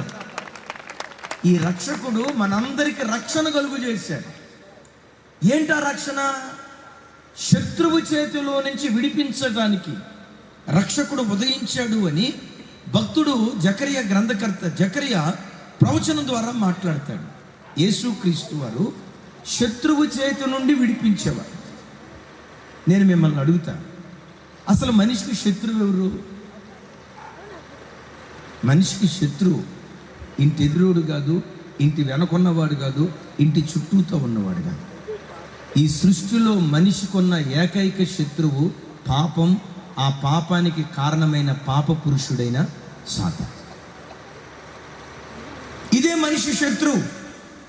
కొన్నిసార్లు మనం అనుకుంటాం, వాళ్ళు మా శత్రువులండి, వీళ్ళు మా శత్రువులండి, వీళ్ళు మా కీడు కోరారండి, వీళ్ళు మా నష్టాన్ని కోరారండి అని ఎవరెవరో నీ శత్రువులని నువ్వు అంటావు. కానీ బైబిల్లో మనం చూస్తే ఈ సృష్టిలో మానవాళికి ఉన్న మొట్టమొదటి శత్రువు పాపం. పాపం పాపానికి కారణమైన మూల పురుషుడు, పాప పురుషుడైన సాతాను. వాక్యం వింటున్న బిడ్డలారా, ఈ కాలంలో ప్రజలు పాపానికి భయపడే వాళ్ళు లేరు. పాపం అంటే కలవరపడే వాళ్ళు లేరు. తమ్ముడు భలే చక్కటి పాట. తమ్ముడు నాకు తెలిసి ఈ పాట రాసిన తమ్ముడు ఎవరు? నాకు తెలిసి ఈ టైటిల్తో ఎవరు పాట పాడి ఉండకపోవచ్చు. తమ్ముడు, నీ భయము చేతనే నాకు ఈ వైభవం. మనిషికి పాపానికి దేవునికి భయపడేవాడు లేడు. తాను చేస్తున్న పాపాన్ని ఎవరైనా చూస్తారేమో భయపడతారు, కానీ పాపం చేస్తున్నందుకు మనిషి భయపడతారు. కీర్తనలో దావీదు భక్తుడు ఒక చోట అంటాడు, భయము నుండి పాపం చేయకుడి అంటాడు. భయము నుండి పాపం చేయకుడి అంటాడు. ఎందుకు మనిషి పాపం చేయటానికి భయపడాలంటే, ఈరోజు మానవ జీవితాలు నాశనమైపోవటానికి, మనిషి తన బ్రతుకులో కన్నీళ్ళు అనుభవించడానికి, పేదరికాన్ని అనుభవించడానికి, ఆర్థిక ఇబ్బందులు అనుభవించడానికి, అవమానాన్ని అనుభవించడానికి, మనిషి తన జీవితంలో కన్నీళ్ళే తనకు అన్నపానాలుగా మారటానికి 90% కారణం పాపం. మనిషి పాపంలో నుంచి బయటకు రావాలనుకున్నాడు, కానీ రాలేకపోతున్నాడు. త్రాగుడనే పాపం, వ్యభిచారం అనే పాపం, అక్రమ సంబంధాలనే పాపం, దొంగతనం అనే పాపం, ఫోర్నోగ్రఫీ అనే పాపం, అశ్లీలమైన బూతు బొమ్మలనే పాపం. ఈ పాపపు ఊబిలో మనిషి కూరుకుపోయి బయటకు రావాలని ఎంత ప్రయత్నం చేసినా మనుషుడు రాలేకపోతున్నాడు. అద్భుతమైన వార్త ఏంటో తెలుసా? మనిషిని పాపపు ఊబిలో నుంచి లేవనెత్తగలిగే ఒకే ఒక్క దేవుడు నేను ప్రకటించే నజరేయుడైన యేసుక్రీస్తు. యేసుక్రీస్తు నామస్మరణ నీకు పాప విమోచన కలుగు చేస్తుంది. యేసుక్రీస్తు రక్తం నీకు పాప విమోచన కలుగు చేస్తుంది. ఎంత ఘోరమైన పాపపు ఊబిలో నువ్వు కూరుకుపోయినా నిన్ను లేవనెత్తగలిగిన శక్తి నా యేసుక్రీస్తులో ఉంది. నా సంఘంలోనే ఒక సహోదరి చాలా భక్తి కలిగింది. కొంచెం ఓపెన్గానే చెప్తాను, పర్వాలేదు. ఆ బిడ్డ కాపుల కుటుంబం నుంచి రక్షించబడింది. మంచి చాలా భక్తి కలిగింది. ఎంత భక్తి కలిగింది అంటే, మా చర్చిలో ప్రార్థనా పరులు అని చెప్పుకునే 10 మందిలో ఈ బిడ్డ 2-3 స్థానాల్లో ఉంటారు. అంత భక్తి కలిగింది. అసలు మందిరానికి వచ్చి మోకరించిందంటే కళ్ళమటి నీళ్ళు అలా వలవల వలవల వలవల కన్నీళ్ళు విడుస్తూ ఉంటాడు. అంత ప్రార్థన పరులు. నిజమే, కొన్ని చోట్ల చూడండి, అన్ని కుటుంబాల్లో నుంచి ప్రభు దగ్గరికి వస్తారు కదా, వాళ్ళకుండే భక్తి, వాళ్ళకుండే విశ్వాసం, వాళ్ళకుండే సమర్పణ, దేవుని వాళ్ళు ప్రేమించే విధానం చూస్తే ఆశ్చర్యం అయిపోయింది. కొంతమంది తాతల ముత్తాతల కాలం నుంచి క్రైస్తవులు అని చెప్పి, అందరు నేను అంటలేదు సుమి, తాతల ముత్తాతల కాలం నుంచి మేము క్రైస్తవులు అని కొంతమంది చెప్తారు. వాళ్ళు చెప్పే మాటలు ఎట్లుంటాయో తెలుసా? మా తాత ఎవరు తెలుసా? రెవరెండు. మా ముత్తాత ఎవరు తెలుసా? 62. మా బాబాయ్ ఎవరో తెలుసా? 32. మా తాత ఎవరో తెలుసా? బిషప్. ఇక వాడిని అడిగితే సొరకాయలు, బీరకాయలు, గుమ్మడికాయలకు వస్తూ ఉంటాడు. వెతికితే ఏమైనా భక్తి ఉందా అని చూస్తే ఇంత కూడా కొన్నిసార్లు కనపడదు. యేసు ప్రభు అంటంతో వీడి ఫీలింగ్ ఎట్లుంటుందో తెలుసా? యేసు ప్రభు ఉన్న బయట కూడా మా బాబాయ్ అన్నట్టుంటాడు. అంత పశ్చాత్తాపం అది ఉండదు. అట్లాగని అందరు నేను అనను సుమి. నేను తాతల ముత్తాతల కాలం నుంచి ప్రభు దగ్గరికి వచ్చినోడే. అందరూ అలా ఉండరు. కానీ ఎక్కువ శాతం ఏంటో తెలుసా? తాతల ముత్తాతల కాలం నుంచి క్రైస్తవ్యంలో ఉన్న వాళ్ళు వెనుకబడిపోతున్నారు. అన్ని కుటుంబాల నుంచి రక్షించబడిన వాళ్ళు యేసయ్యను ప్రాణాధికంగా ప్రేమిస్తున్నారు. అందుకని యేసయ్య వేదనతో చెప్తాడు, మొదటి వారు కడపటి వాళ్ళు అయిపోతున్నారు, కడపటి వారు మొదటి వాళ్ళు అయిపోతున్నారు. నా ఆశ మొదటి వారు మరి మొదటి వారిగా ఉండాలి, కడపటి వారు మొదటి వారు కావాలి. Praise the lord. కడపటి వారు మొదటి వారు కావాలి. మొదట్లో ప్రభు దగ్గరకు వచ్చిన వాళ్ళు మరెక్కువ శ్రేష్టమైన భక్తి జీవితం చేసే కృప ప్రతి క్రైస్తవ కుటుంబం మీద దేవుడు కుమరించును గాక. చప్పట్లు కొట్టి యేసయ్యకు స్తోత్రాలు చెప్దాం. ఆ బిడ్డ భలే భక్తి కలిగిందండి, భలే భక్తి కలిగింది. ఆ బిడ్డ ఎంత భక్తి కలిగిందో భర్త అంత తాగుబోతు. ఎంత తాగుబోతు అంటే, ఇక తాగాడంటే మనోడు రోడ్డు మీద పడిపోతాడో మురికి కాలువలో పడిపోతాడో తెలియదు. ఎంత తాగుతా భార్యని అంటాడు, నువ్వు యేసు ప్రభు దగ్గరికి వెళ్తే నా పరువు పోతుందే, మనమేంటి మన కులం ఏంటే, ఆ యేసు ప్రభు దగ్గరికి వెళ్తే నాకు సిగ్గు అయిపోతుంది, అవమానం అయిపోతుంది, నా పరువు పోతుంది అంటాడు. ఈ పరువు కలిగినోడు ఎట్టాటోడో తెలుసా? ఇక తాగాడంటే రోడ్డు మీద పడిపోయాడంటే దిగంబర స్వామి యోగి వేమన వంశానికి వెళ్ళిపోతాడు. ఒంటి మీద బట్ట ఉండదు, మురికి కాలువలో పడిపోతాడు. అంటాడు భార్యను పట్టుకొని ఆ యేసు ప్రభు దగ్గరికి వెళ్తే నా పరువు పోతుంది అంటాడు. నేను అనుకుంటా అప్పుడప్పుడు, అసలు పోవటానికి ఉంటేగా మనోడికి, సపరేట్గా పోవటానికి ఉంటేగా. భార్యను పట్టుకొని అంటాడు, నువ్వు ఆ యేసు ప్రభు దగ్గరికి నా పరువు పోతుంది అనేవాడు. నాకు వచ్చి చెప్తా ఉండేది, అమ్మా ఏదో ఒకరోజు దేవుడు దర్శిస్తాడులే అమ్మా, మన ప్రార్థనలన్నీ వ్యర్థమైపోతాయా, ఏదో ఒకరోజు దేవుడు పట్టుకుంటాడులే అమ్మా అని చెప్పేవాడిని. కానీ ఎన్నిసార్లు ఆ చెల్లి పిలిచిన మనోడికి వాక్యం చెప్పడానికి నేను అసలు వెళ్ళేవాడిని కాదు. ఎందుకంటే మహారటమతపోరు ముండోడు. అందరూ దీన్ని పట్టుకొని, అయ్యా ఇక్కడ తూర్పు ఎక్కడా ఇట, అందరూ దీన్ని పట్టుకొని తూర్పు అంటారు. అయితే మనోడు అంటాడు ఇది పడమరా అంటాడు. అందరూ దీన్ని పట్టుకొని పడవరా అంటే లేదు ఇదే తూర్పు అంటాడు. అంత మొండోడు. ఈ మొండోడికి వాక్యం చెప్పడానికి మనకి ఎక్కడ ధైర్యం వస్తుంది? అన్నయ్య అందరు ఇళ్ళకి వెళ్తున్నారు, మా ఇంటికి కూడా రండి అన్నయ్య, మా ఇంటికి కూడా రండి అన్నయ్య చెల్లి చెప్తూ ఉండేది. మొత్తానికి ఒకరోజు ధైర్యం తెచ్చుకొని వెళ్ళే వాళ్ళ దగ్గరికి వాక్యం చెప్పడానికి. ఎంత ధైర్యం తెచ్చుకున్నానంటే, గొలియాతుతో యుద్ధం చేయడానికి దావీదు ఎంత ధైర్యం తెచ్చుకున్నాడో నేను కూడా అంత ధైర్యం కూడగట్టుకొని వాక్యం చెప్దామని వెళ్ళేసరికి ఇంటి లోపల నుంచండి సారా వాసన వస్తుంది. మనోడు దేవదాసు లోపల ఉన్నట్టున్నాడు. ఇంటి లోపల నుంచి సారా వాసన వస్తుంది. నేను అడిగాను, ఏంటమ్మా ఇంటి లోపల సారా వాసన వస్తుంది అన్న. ఏమందో తెలుసా అన్నయ్య, నెలసెవరు కదా అన్నయ్య, నెలసెవరిలో మా ఇంటికి వస్తే మా ఇంట్లో సారా వాసనే వస్తుంది అన్నయ్య అంది. మరి నెల మొదట్లో వస్తే ఏం వస్తుందమ్మా అన్నాను. ఆ చెల్లి నవ్వుతూ అంటుంది, నెల మొదట్లో వస్తే విస్కీ వాసన వస్తుంది అన్నయ్య, నెల మధ్యలోకి వస్తే బ్రాందీ వాసన వస్తుంది అన్నయ్య, నెల చివరికి వస్తే సారా వాసన వస్తుంది అన్నయ్య అంది. నాకు అర్థం కాక ఇదేమి సీక్వెన్స్ అమ్మా అన్న. నెల చివరిలో సారా అంట, నెల మధ్యలో బ్రాందీ అంట, నెల మొదట్లో ఇదేమి సీక్వెన్స్ అమ్మా అన్న. ఏంటమ్మా ఈ సీక్వెన్స్ అంటే, ఏమి లేదన్నయ్య, నెల మొదట్లో జీతం వస్తుంది కదా, బ్రాండెడ్ ఐటమే తాగుతాడు. నెల మధ్యకి వచ్చేసరికి కాస్త డబ్బులు అయిపోతాయి కదా, బీరుగు దిగుతాడు. ఇది నెల చివరి కదా అన్నయ్య, అందుకని నాడు సొర తాగుతున్నాడు అన్నయ్య అంది. ఎక్కడున్నాడు అమ్మా అన్న. లోపట ఉన్నాడు అన్నయ్య అంది. మొత్తానికి లోపలికి వెళ్ళా. మనోడు గ్లాసు పెట్టుకున్నాడు, ఒకటి పొట్లం పక్కన పెట్టుకున్నాడు, సారా ప్యాకెట్ పెట్టుకున్నాడు. ఇక మనోడు తాగుతూ ఉంటే నేను చూసి కొంచెం ధైర్యం కట్టుకొని, ఏమయ్యా ఎందుకయ్యా సారా దాగి జీవితాన్ని నాశనం చేసుకుంటావు అని. ఎప్పుడైతే సారా దాగి జీవితం నాశనం చేసుకుంటావు అన్నానో, నా వైపు చూసి అంటాడు, అయ్యగారు అంటే నన్నే ఉన్నాను అన్నాడు. కానీ దీన్ని పట్టుకొని సారా అన్నారా నా గుండె బదిలిపోతాను. మరి ఇది సారా కాకపోతే ఏంటయ్యా అన్న. ఎట్లా ఊపుతా అంటాడు, ఇది సారా కాదయ్య గారు, సంతోషమాత అన్నాడు. వీడు సారాకి పెట్టుకున్న పేరు ఏంటంటే సంతోషమాత అని పెట్టుకున్నాడు. ఈ మొండోడికి ఎట్లా వాక్యం చెప్పాలో నాకు అర్థం కాక నేను అన్నా, అయ్యా సంతోషమాత నువ్వు అక్కడే తాగటం ఎందుకు, మీ అమ్మాయికి కూడా పోయి అన్నా, మీ ఆవిడకి కూడా పోయి అన్నా, మీ కొడుకు కూడా పోయి, మీ కూతురు కూడా పోయి, 3 సంవత్సరాల కూతురు కూడా పోయి అన్న. కూతురు కూడా సంతోషమాతను పోయమనేసరికి మనోడికి నిషా దిగినట్టుంది.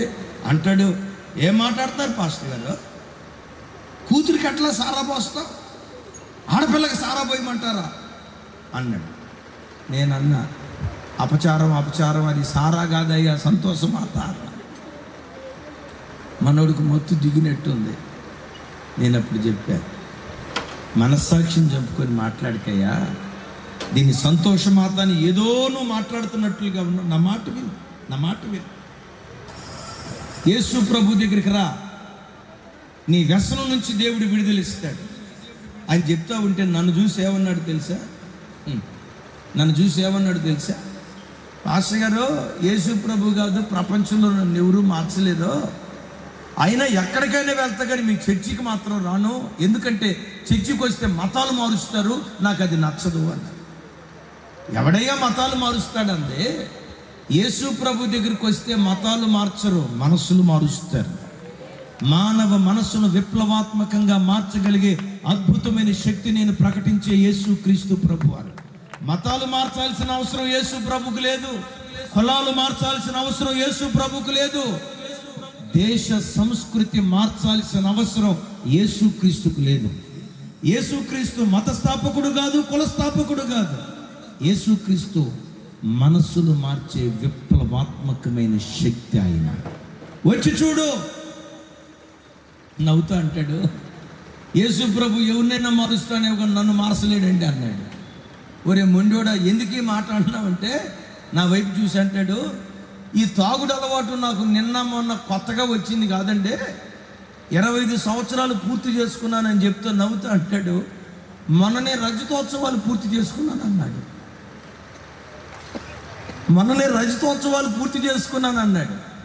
నేను చెప్పా, 25 సంవత్సరాలు కాదు, అది పుట్టినప్పటి నుంచి వచ్చిన బలహీనత అయినా విమోచించటానికి నా దేవుడు శక్తివంతుడు. ఆయన పేరే రక్షకుడు. చప్పటి కొట్టు స్తోత్రాలు చెప్తా. ఆయన పేరే రక్షకుడు. లోకములో భక్షకులు ఉన్నారేమో కానీ ఒకే ఒక్క రక్షకుడు నేను ప్రకటించే యేసుక్రీస్తు వారు. నేను ఇంతసేపు వాక్యం చెప్తే ముగింపులో ఏమన్నాడు తెలుసా, అయ్యా రేపు తప్పకుండా రాయి అంటే ముగింపులో అన్నాడు, అయ్యా రేపు తప్పకుండా రాయి అన్న. ముగింపులో ఇంతసేపు విని అన్నాడు, బతుకుంటే చూద్దాంలే అన్నాడు. మరి బతుకుంటే చూసేది ఏంటయ్యా, ఇంకా 3 రోజుల తర్వాతే కదా ఆదివారం, బతుకుంటే చూద్దాంలే అన్నాడు. వెళ్ళిపోయాను. ఆదివారం తర్వాత ఆరాధన జరిగేటప్పుడండి నా కళ్ళు ఆయన్నే వెతుకుతున్నాయి, వచ్చాడని చూస్తూ ఉంటే అద్భుతం తెలుసా, ఆదివారపు ఆరాధనకు వచ్చాడు. ఆరాధన జరుగుతూ ఉంటే కూర్చొని ఏడుస్తూ ఉంటే ఒకవైపు సంతోషం కలుగుతుంది, ఇంకొక వైపు భయం కలుగుతుంది. ఎందుకో చెప్పమంటారా, తాగినోళ్ళు తాగినప్పుడు ఏడ్చినంత ఏడ్పు పశ్చాత్తాపంతో ఏడ్చే మనకు కూడా ఏడుపు రాదు. నాకు డౌట్ ఏం వచ్చిందో తెలుసా, దేవా మనోడేమన్నా సొక్కేసుకొని వచ్చాడా ఏంటి, ఎట్లా ఏడుస్తున్నాడు ఏంటో నాకు అర్థం కాల. మొత్తానికి ప్రార్థన అంతా అయిపోయిన తర్వాత ప్రార్థన చేయించుకుంటాను నా దగ్గరికి వచ్చాడు. ఆయన నెత్తి మీద చేయి పెట్టే ముందు నా ముక్కు తీసుకెళ్ళి నోటి దగ్గర పెట్టాడు, తాగి వచ్చాడో మామూలుగా వచ్చాడా అని. నన్ను గమనించి అంటాడు, అయ్యగారు మీరేం కంగారు పడొద్దు, నేను తాగి రాలేదు అన్నాడు. నా చేతులు పట్టుకొని అన్నాడు, నేను పుట్టిన నాటి నుండి నేటి వరకు నా బ్రతుకులో నేను ఏడ్పించిన వాడినే కానీ ఏడ్చినోడిని కాదయ్యా, ఏమైందో నాకు తెలియదు. ఈరోజు మందిరానికి వచ్చి కూర్చుంటే నా గుండె పెండబడింది, పిచ్చోడు ఏడ్చినట్లుగా నేను ఏడుస్తూ ఉన్నానయ్యా. చేతులు పట్టుకున్న ఒక మాట అన్నాడు, నేను నీతిగా బ్రతకాలనుకుంటున్నా పాస్టర్ గారు, ఈ త్రాగుడి వ్యసనం విడిచిపెట్టాలనుకుంటున్న పాస్టర్ గారు, నేను మారేటట్లుగా నా కొరకు ప్రార్థన చేయండి అని చెయ్యి పట్టుకుని ఏడుస్తున్నాను. ప్రార్థన చేసి నేను ఒక మాట అన్నాను, అయ్యా మొన్న మీ ఇంటికి వచ్చినప్పుడు యేసు ప్రభు ఏదో మతాలు మారుస్తాడు అన్నావు కదా, ఇప్పుడు యేసు ప్రభు గురించి నీ అభిప్రాయం ఏంటి అన్నా. నవ్వుతా అంటాడు, యేసయ్య మతాలు మార్చేవాడు కదయ్యా, మనస్సులు మార్చే దేవుడని ఈరోజు నాకు అర్థమైందయ్యా. ఏమైందో నాకు తెలియదు, మందిరానికి వచ్చి కూర్చున్నానయ్యా. మందిరానికి వచ్చి కూర్చున్నప్పటి నుండి ఈ ప్రజలను చూసిన తర్వాత నేనేంటి, నా బ్రతుకేంటి, 27 సంవత్సరాల నుంచి 26 సంవత్సరాల నుంచి ఈ తాగుడి వ్యసనానికి బానిసనై కష్టాతీతం అంతా దీనికి నేను ధారపోస్తున్నా. నాతో పాటు కంపెనీలో ఉద్యోగం చేసేవాళ్ళు, వాళ్ళ బ్రతుకులు ఎంత బాగున్నాయి, నా బ్రతుకేంటి ఇట్లయిపోయింది. వీళ్ళందరినీ చూసిన తర్వాత మందిరంలో కూర్చున్న తర్వాత నా పాపం పట్ల నాకు అసహ్యత కలిగి నాకు నీతిగా బ్రతకాలనే ఆశ నాకు కలిగిందయ్యా. నేను ప్రభు కొరకు బ్రతికేటట్లుగా ప్రార్థన చేయన్నాను. ప్రార్థన చేసాం. ఆ తర్వాత మారు మనసు పొందాడు, బాప్తిస్మం తీసుకున్నాడు. ఈరోజు సంఘంలో ఒక స్తంభంలాగా దేవుని కొరకు నిలవబడ్డాడు. యేసుక్రీస్తు ఎవరో తెలుసా? పాపం అనే శత్రువు చేతుల నుంచి నిన్ను విడిపించే ఒక అద్భుతమైన శక్తి నా యేసుక్రీస్తు ప్రభు. అయిలారా, ఏ పాపం నిన్ను ఏలుబడి చేస్తా ఉంది? ఏ పాపపు బానిసత్వంలో నువ్వు నలిగిపోతున్నావు? ఆ పాపంలో నుంచి బయటకు రావాలని నువ్వు ఎంత ప్రయత్నం చేసినా రోజు రోజుకు ఒకవేళ నువ్వు దిగిపోతున్నావేమో. ఈ కాలంలో ప్రత్యేకంగా అనేక మంది యవ్వన బిడ్డలను ఫోర్నోగ్రఫీ అనే శత్రువు మనుషులను బంధిస్తూ ఉన్నాడు. అశ్లీలమైన బూతు బొమ్మలు అనేటువంటి వాటిని అశ్లీలమైన సైట్కి అలవాటు పడిపోయి జీవితాలను నాశనం చేసుకుంటున్న యవ్వన బిడ్డలు అనేక మంది ఉన్నారు. నీకున్న వ్యసనం ఎలాంటిదో నాకు తెలీదు, నిన్ను పట్టి పీడిస్తున్న పాపం ఎలాంటిదో నాకు తెలీదు, ఏ ఊబిలో రోజుకు నువ్వు కూరుకుపోతున్నావో దిగిపోతున్నావో నాకు తెలీదు. కానీ నీకు ఒక శుభవార్త, నువ్వు కూరుకుపోయినటువంటి పాపపు ఊబి ఎంత భయంకరమైనదైనా దానిలో నుండి నిన్ను లేవనెత్తటానికి నేను ప్రకటించే యేసుక్రీస్తు వారు బలవంతుడైనటువంటి దేవుడు. ఒక్కసారి ఆయన వైపు చేతులెత్తి, ప్రభా నాకు విడుదల దయచేయి, ప్రభా నన్ను విడిపించు అని ఆయన సన్నిధిలో నిండు మనసుతో నువ్వు అడగాలే గాని ఉన్న పాటున సౌలును పౌలుగా మార్చినట్లు, యాకోబును ఇశ్రాయేలుగా తీర్చిదిద్దినట్లు ఈ రాత్రి నిన్ను మార్చటానికి నా దేవుడు శక్తి కలిగినటువంటి వాడు. చప్పటి గుర్తు ప్రభుకు స్తోత్రం చెప్తాడు. అంటాడు రెండో మాట, జీవితకాలం అంతా నిర్భయులుగా బ్రతుకున్నట్లు ఈ రక్షణ ఆయన మనకు అనుగ్రహించాడు. ఈరోజు ఈ వాక్యం వింటున్న బిడ్డలారా, నా వైపు చూడండి. మనిషి జీవితంలో అడుగడుగున భయం భయం భయం భయం భయం. ఏ గుండెలను చూసిన భయం. భయపు ఉచ్చులో మనిషి చిక్కుకున్నాడు. ఏంటి భయం? ఉద్యోగం ఉన్నా భయం, ఉద్యోగం లేకపోయినా భయం. ఉద్యోగం చేసేవాడు ఈ ఉద్యోగం ఉంటుందో ఊడిపో. ఉద్యోగం లేనుడు, అయ్యో ఉద్యోగం లేదు నేను ఎట్లా బ్రతకాలి. పిల్లలు ఉన్నవాడికి భయం. Fill in the blanks. చెప్పాలి. పిల్లలు ఉన్నవాడికి భయం, పిల్లలు లేనివాడికి భయం. పిల్లలు లేనివాడికి అయ్యో నాకు పిల్లలు లేరు, ఈ వృద్ధాప్యానికి వెళ్ళిన తర్వాత నా పరిస్థితి ఏంటి. అలాగని పిల్లలు కలిగిన వాళ్ళు ఏమైనా ధైర్యంగా ఉన్నారా? వాళ్ళకుండే భయం వాళ్ళకి. వీళ్ళు ప్రయోజకులు అవుతారో లేదో. వీడికి పెళ్లి చేసిన తర్వాత లోకంలో ఒక సామెత ఉంది కదా, అడ్డం వేసుకున్నప్పుడే బిడ్డ అంట, గడ్డం వచ్చినప్పుడు బిడ్డ కాదంట. పెళ్ళైన తర్వాత పక్షి ఎగిరిపోయినట్లు ఎగిరిపోతాడేమో, వృద్ధాప్యంలో నాకు ముద్ద పెట్టేది ఎవరో అనే భయం. అంటే ప్రపంచంలో ప్రతి మనిషి భయపు గుప్పెట్లో నలిగిపోతున్నాడు. నా ప్రభు బిడ్డలారా, ఈ ప్రపంచంలో మానవ గుండెల్లో ఉన్న భయాన్ని తొలగించే ఒకే అద్భుతమైన శక్తి నేను ప్రకటించే యేసుక్రీస్తు ప్రభువు. ఎంతకాలం నీకు ధైర్యం ఇస్తాడో తెలుసా? జీవితకాలపు ధైర్యాన్ని దేవుడు నీకు ఇస్తాడు. ఉద్యోగం ఉన్నా లేకపోయినా, కారపు మెతుకులు తిన్నా, కప్పుకోవటానికి దుప్పట లేకపోయినా, చిరిగిపోయిన చీర వేసుకున్న, మాచికలు వేసుకున్న, చొక్కా ధరించిన, జీవితంలో ఏమీ లేకపోయినా దేవుడున్నాడనే ధైర్యంతో నిబ్బరంగా బ్రతికే కృప దేవుడు నీకు అనుగ్రహిస్తాడు. గట్టిగా చెప్దాం ఆమేన్. జీవిత కాలమంతా నిర్భయులమై బ్రతుకున్నట్లు ఈ వాక్యం వింటున్న బిడ్డలారా, దేని గురించైనా నువ్వు భయపడుతున్నావా? శరీరంలో ఉన్న రోగాన్ని గురించి భయపడుతున్నావా? పిల్లల భవిష్యత్తును గురించి భయపడుతున్నావా? నిన్ను ఏలుబడి చేస్తున్న ఆర్థిక సమస్యల గురించి భయపడుతున్నావా? ఏ భయం నీ గుండెలను భయపెడుతుంది? ఏ భయం చేత నింపబడి రోజు రోజుకు నువ్వు కృంగిపోతున్నావు? ఈ కుమార్తె పెళ్లి చేయగలనో లేదో, నా పిల్లలకు ఉద్యోగం వస్తాదో రాదో, ఈ అప్పుల సమస్యలో నుంచి నేను బయటకు వస్తానో లేదో, ఏ భయంతో నువ్వు కలవరపడుతున్నావో నాకు తెలియదు. కానీ నేను ప్రకటించే యేసుక్రీస్తు వారు నీకు కలిగిన భయములన్నిటిలో నుంచి నేను తప్పించేటువంటి దేవుడు. ఆమేన్. చెప్దాం ఆమేన్. ఇంకొకసారి చెప్దాం ఆమేన్. యేసుక్రీస్తును హృదయపూర్వకంగా నమ్మినవాడు చివరికి అన్ని భయాల కంటే ఒక భయంకరమైన భయం ఉంది. ఆ భయం ఏంటో తెలుసా? మరణ భయం. ఈ లోకంలో ఉన్న భయాలన్నిటికంటే అత్యంత భయంకరమైన భయం మరణ భయం.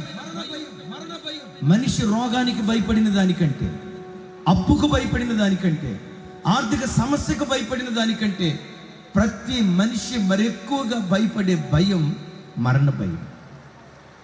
యేసుక్రీస్తును హృదయపూర్వకంగా ఆరాధించే క్రైస్తవుడు మరణాన్ని కూడా ప్రేమతో ముద్దాడుతూ ప్రభు దగ్గరికి వెళ్ళిపోతాడు.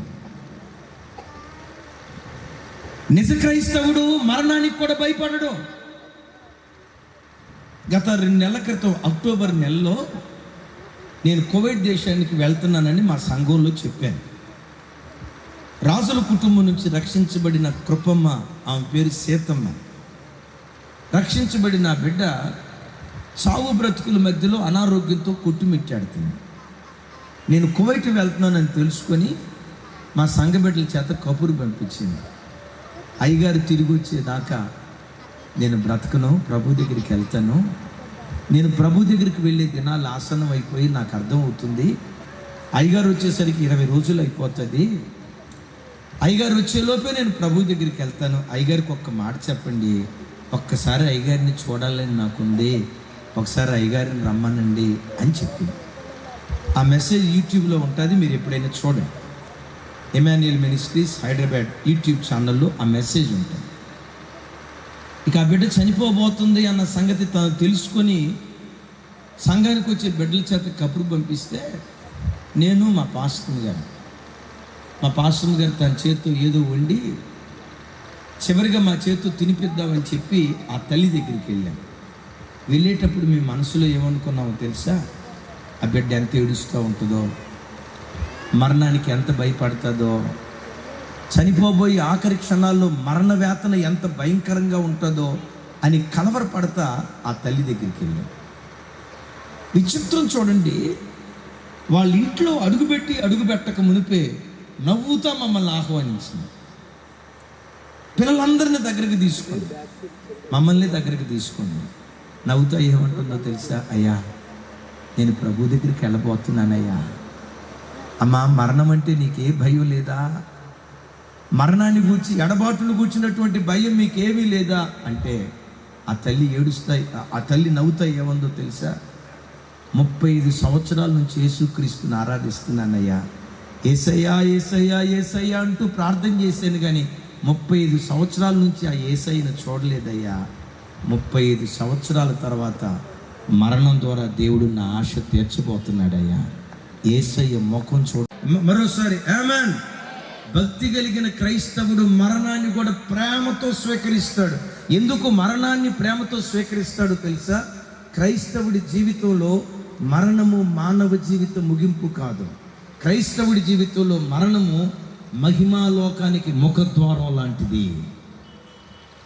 ఎలాంటిదండి? ఈ మరణ భయాన్ని తొలగించిన వాడు ఎవరో తెలుసా? యేసుక్రీస్తు వారు. ఆఖరి మాట చెప్తాను, నేను ముగిస్తాను. యేసుక్రీస్తు రక్షకుడు, పాపములో నుండి ప్రజలను విడిపించే రక్షకుడు.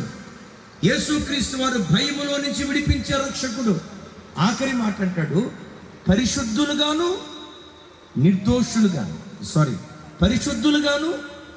నీతిమంతులుగాను బ్రతుకు నిమిత్తం ఈ రక్షణ మనకు దయచేశాడు అంటాడు. ఈ రక్షకుడు ఏం చేయాలనుకున్నాడు తెలుసా? మనలను పరిశుద్ధులుగా మార్చాలని కోరుకున్నాడు. అప్పుడు పరిశుద్ధత పరిశుద్ధత పరిశుద్ధత అని అంటున్నాం కదా. పరిశుద్ధత అనే పదానికి బైబిల్ ఇచ్చే డెఫినేషన్ ఏంటో తెలుసా? ప్రత్యేకముగా ఉండటం అని అర్థం. క్రైస్తవుడు ఎప్పుడు కట్టైనా, వస్త్రధారణైనా, వేషధారణైనా పోతాయి. ఎన్నో రకరకాలైన వింతలు, విచిత్రమైన వేషాలు వస్తాయి, పోతాయి. ప్రభు బిడ్డలుగా మనం మాత్రం లోకస్తులకు ప్రత్యేకంగా ప్రభు కొరకు మనం బ్రతుకుదాం గాక. చప్పట్లు కొడితే యేసయ్యకు స్తోత్రాలు చెప్తాం. మనం ఎవరేమై అంటే ప్రత్యేకించబడినటువంటి ప్రజలం. ఒకరోజు మా చర్చికి రెగ్యులర్గా వచ్చే ఒక తమ్ముడు వచ్చాడు. ముఖం చూస్తూ ఉంటే మనోడిలాగే ఉన్నాడు, కానీ వాడి వాతావరణం చూస్తూ ఉంటే అదో రకంగా ఉంది. ఏంటో తెలుసండి, ఇటువైపు పూర్తిగా 0 సైజు పెట్టాడు, ఇటువైపు వెంట్రుకలు కూడా 0 సైజు పెట్టి ఏం చేశాడంటే ఈ పొలం దున్నినట్లుగా ఘాట్లు పొలం దున్నాడు. ఎవడ్రా ఈ పిల్లోడని చూస్తే మన పిల్లోడు. లోకపు మూఢ నమ్మకాలలో నుంచి, లోకపు ఆచారాల్లో నుంచి, లోకపు అపవిత్రతలో నుంచి, లోకపు ఫ్యాషన్లో నుంచి విమోచించబడిన వాడే పరిశుద్ధమైన జనాంగం. చప్పట్లు కొడుతూ దేవునికి స్తోత్రాలు చెప్తాం. కొంచెం గట్టిగా. దేవుళ్ళ నుంచి విమోచించబడాలి, ఆచారాలలో నుంచి విమోచించబడాలి, సాంప్రదాయాలలో నుంచి విమోచించబడాలి, మూఢ నమ్మకాలలో నుంచి విమోచించబడాలి. కొంతమంది గృహప్రవేశం చేసేటప్పుడు అన్నయ్య కుడికాలు పెట్టండి అన్నయ్య అంటారు. అమ్మ కుడికాలు పెట్టాలా, ఎడంకాలు పెట్టాలా?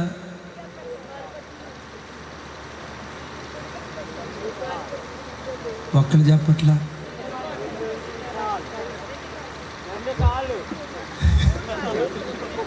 దూకో, 2 కాళ్ళు అంట. కుడికాల ఎడంకాల?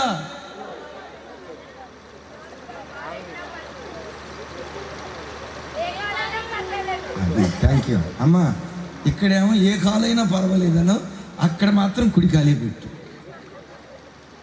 యేసు నామంలో విగ్రహ సంబంధమైన ఆచారాలు సిలువ వేయబడును గాక. ప్రభు బిడ్డలు ఈ ఆచారాల నుంచి బయటకు వస్తే దేవుని మహిమను చూడటానికి దేవుడు కృప చూపిస్తాడు. ఎందుకు యేసయ్య మనలను రక్షించాడో తెలుసా? ఈ రక్షకుడు భూమి మీద ఉదయించడానికి కారణం నిన్ను నీతిమంతునిగా మార్చడానికి. ఎరుకో కోటగోడల దగ్గర ఒక స్త్రీ భయంకరమైన పాపపు కార్యక్రమాలు చేశారు. వేగులు వారు ఆ స్త్రీ దగ్గరికి వచ్చారు. నిన్న ఈ మీటింగ్కి వచ్చే వరకు నువ్వు ఎలాంటి వాడివైనా ఇక్కడి నుంచి వెళ్ళేటప్పుడు మాత్రం నిన్ను నీతిమంతుడిగా తీర్చిదిద్ది పంపించాలని దేవుడు కోరుకుంటున్నాడు. వచ్చిన స్థితిలో నేను పంపించడం నా దేవునికి మనస్సు లేదు.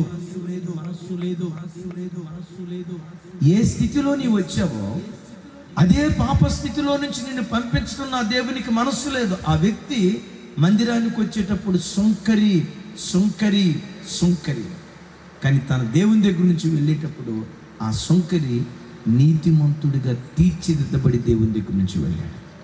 మరొకసారి చెప్దాం ఆమేన్. దేవుని దగ్గర నుంచి వెళ్ళేటప్పుడు ఎట్లా వెళ్ళాడు? నీతిమంతుడిగా తీర్చిదిద్దబడి వెళ్ళాడు.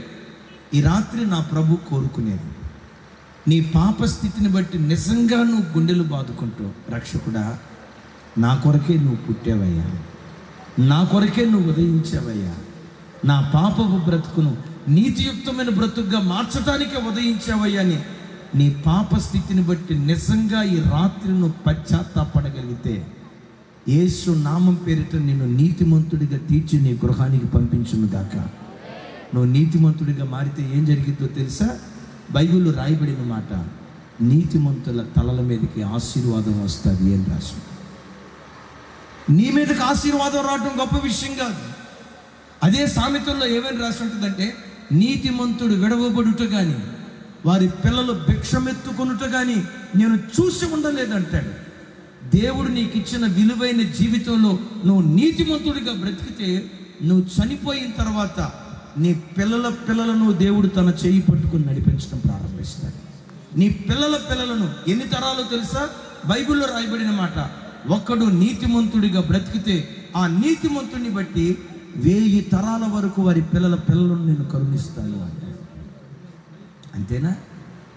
బైబిల్లో రాయబడి ఉంటుంది, నీతిమంతులు దేవుని రాజ్యములో సూర్యునిలాగా ప్రకాశిస్తూ ఉంటారట.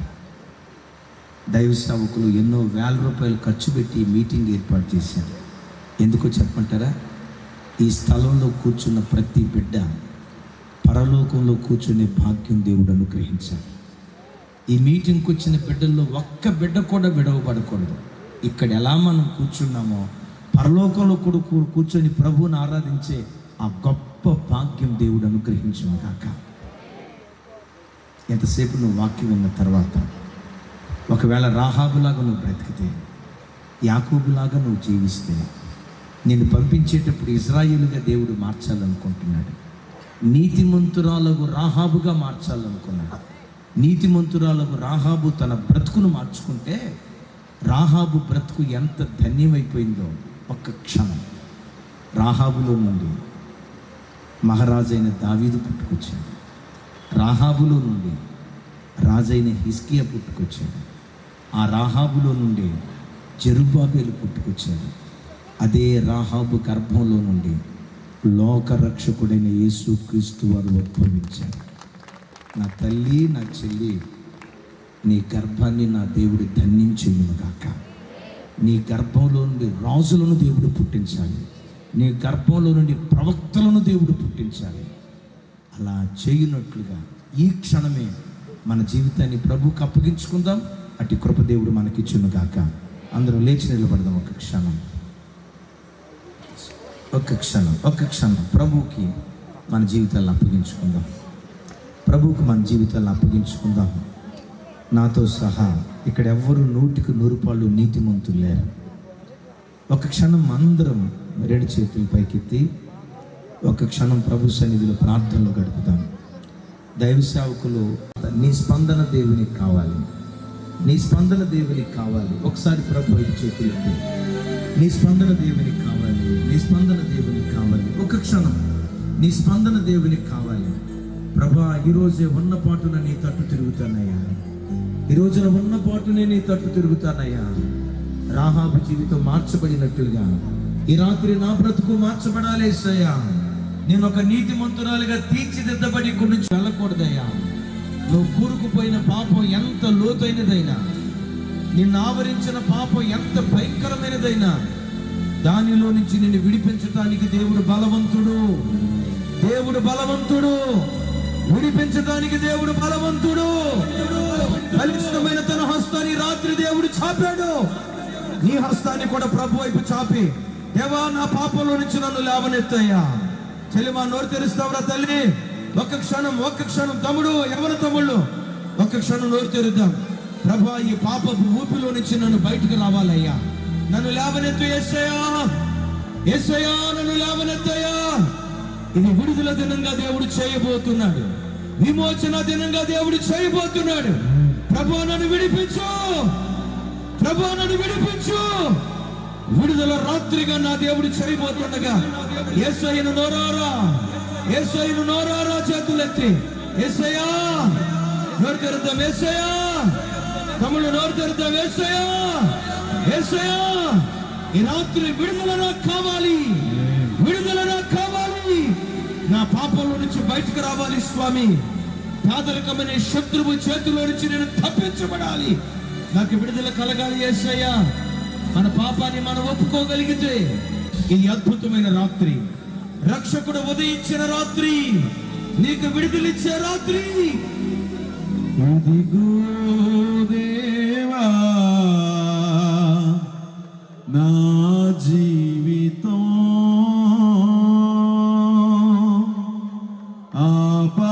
ఆపాదమస్తకం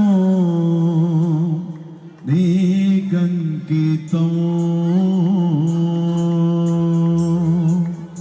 ఇదిగో దేవా, నా జీవితం ఆపాదమస్తకం నీకంకితం. రాహాబు బ్రతుకును మార్చినట్లుగా ఇదిగో దేవా నా జీవితం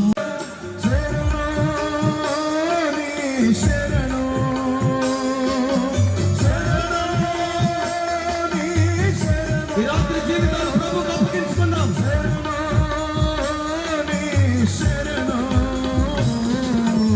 ఇదిగో దేవా నా జీవితం నా పాదమస్తకం నీకంకితం.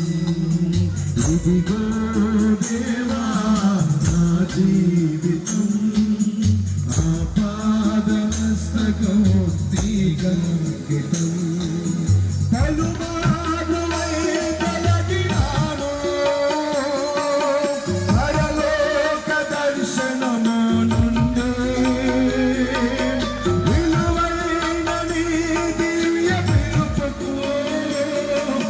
తగినట్లు జీవించనైతి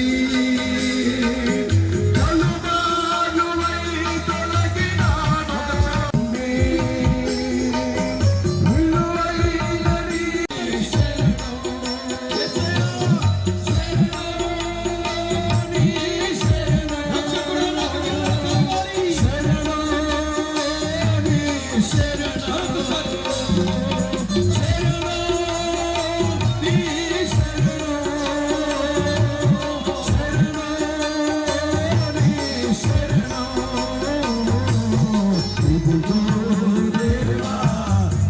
జీవితం ఆపాదమస్తకం నీకంకితం.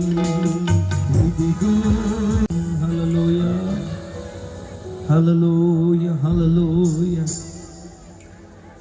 నా పాపపు జీవితాన్ని విడిచిపెట్టి రాహాబులాగా నీతిగా బ్రతకాలని నేను ఆశపడుతున్నానయ్యా. మరొక అవకాశం దేవుడు నాకు ఇవ్వాలని నేను కోరుకుంటున్నానయ్యా. శత్రువు చేతిలో నుంచి తప్పించబడాలని కోరుకుంటున్నానయ్యా.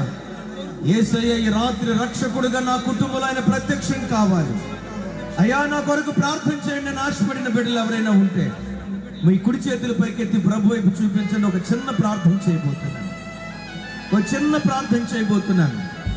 శత్రువు చేతిలో నుంచి నేను తప్పించబడాలయ్యా. భయం భయం భయం కొన్ని భయాశేకంగా బ్రతకాలి. లోకస్తులాగా నేను జీవించకూడదయ్యా. ఓ ప్రత్యేకమైన జీవితం నీ కొరకు జీవించాలని నేను ఆశపడుతున్నాను. వాటన్నిటికి మించి నీతిమంతుడిగా తీర్చబడి ఇక్కడి నుంచి నేను వెళ్ళాలని కోరుకుంటున్నానయ్యా. నాకు దేవుని నీతి కావాలి. నేను ఒక నీతిమంతురాలిగా మారాలి. ఆశపడిన బిడ్డలు మీ కుడి చేతులు పైకెత్తి చూపిస్తే సర్వశక్తి గల తండ్రి, గొప్ప దైవ సేవకులు మా మధ్యలో ఉన్నారు. ఎంత చక్కటి ఐక్యత వారికి ఇచ్చావు కదయ్యా. అయ్యా, ఎంత స్వేచ్ఛగా వాక్యం ప్రకటించే సమయం ఈ దైవజనుల హృదయాల్లో మీ మాట చెవినబడిన ప్రతి వ్యక్తి యేసు నామములో మీకు విధేయులగుదురుగాక. మీరే నిజదేవుడని అంగీకరించుదురుగాక. కొంతమంది మీ సన్నిధికి వచ్చి మీ తట్టు చేతులెత్తి చూపిస్తున్నారయ్యా. ఏ శత్రువు చేతిలో వాళ్ళు బందీ అయిపోయారో ఆ శత్రువు చేతిలో నుంచి తప్పించయ్యా. ఎక్కడ ప్రత్యేకంగా బ్రతకలేకపోతున్నారో, గుండెల్లో ఏ భయం ఉందో ఆ భయం నుంచి మీ ప్రజలకు మీరు విడుదల దయచేయమని ప్రార్థన చేస్తున్నాను. మీ తట్టు చేతులెత్తి చూపిస్తున్న ప్రతి బిడ్డ చేతిని యేసు నామములో ఈ రాత్రి మీరు పట్టుకొందురుగాక. యేసు నామములో ఈ రాత్రి ఆ చేతులు మీరు పట్టుకొందురుగాక. ఉన్నత స్థలము నుండి మీ బాహువును చాపి ఆ బిడ్డల చేతులు మీరు పట్టుకొందురుగాక. జగటగల దొంగ ఊపిలో నుండి ఆ ప్రజలను మీరు పైకెత్తుదురుగాక. రాహాబు బ్రతుకు వేడుకగా నిలవబెట్టబడినట్లుగా మీ తట్టు చేతులెత్తి చూపిస్తున్న ప్రతి బిడ్డ చేయి, ప్రతి బిడ్డ బ్రతుకు రాహాబులాగా వేడుకగా మార్చబడునుగాక. చేతులెత్తిన కుటుంబాలలో నుంచి రాజులు బయలుదేరాలయ్యా. భూలోకాన్ని తలకిందులు చేసే ప్రవక్తలు బయలుదేరాలయ్యా. ఆ ఆశీర్వాదం ప్రతి బిడ్డకు దయచేసి మా దైవజనులందరి కొరకు ప్రార్థన చేస్తున్నాను. ప్రెసిడెంట్ గారి కొరకు, కమిటీలో ఉన్న బోర్డు మెంబర్స్ కొరకు, సేవకులందరి కొరకు స్తోత్రం. వారిని వారి పరిచర్యలు యేసు నామములో 2023వ సంవత్సరంలో ఒక ఫలభరితమైన సేవగా మీరు చేయుదురుగాక. మందిరానికి వచ్చే విశ్వాసులంతా అగుల ప్రిస్కిలాలుగా సేవలో వారు మార్చబడుదురుగాక. సేవకుల కొరకు ప్రాణం పెట్టేవారిగా సంఘానికి వచ్చే ప్రతి విశ్వాసుని ప్రతిష్ఠించుదురుగాక.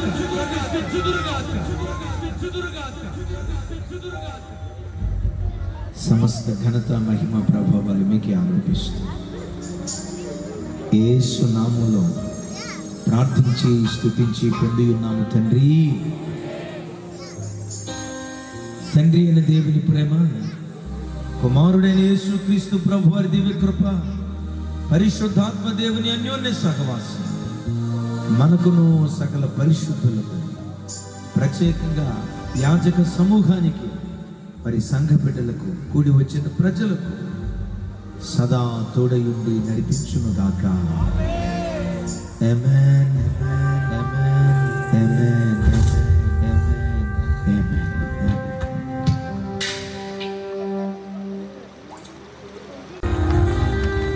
ఆమేన్. మీరు వెళ్తూ మా బుక్ స్టాల్ ఎంట్రన్స్ లో ఉంది అరణ్య యాత్ర.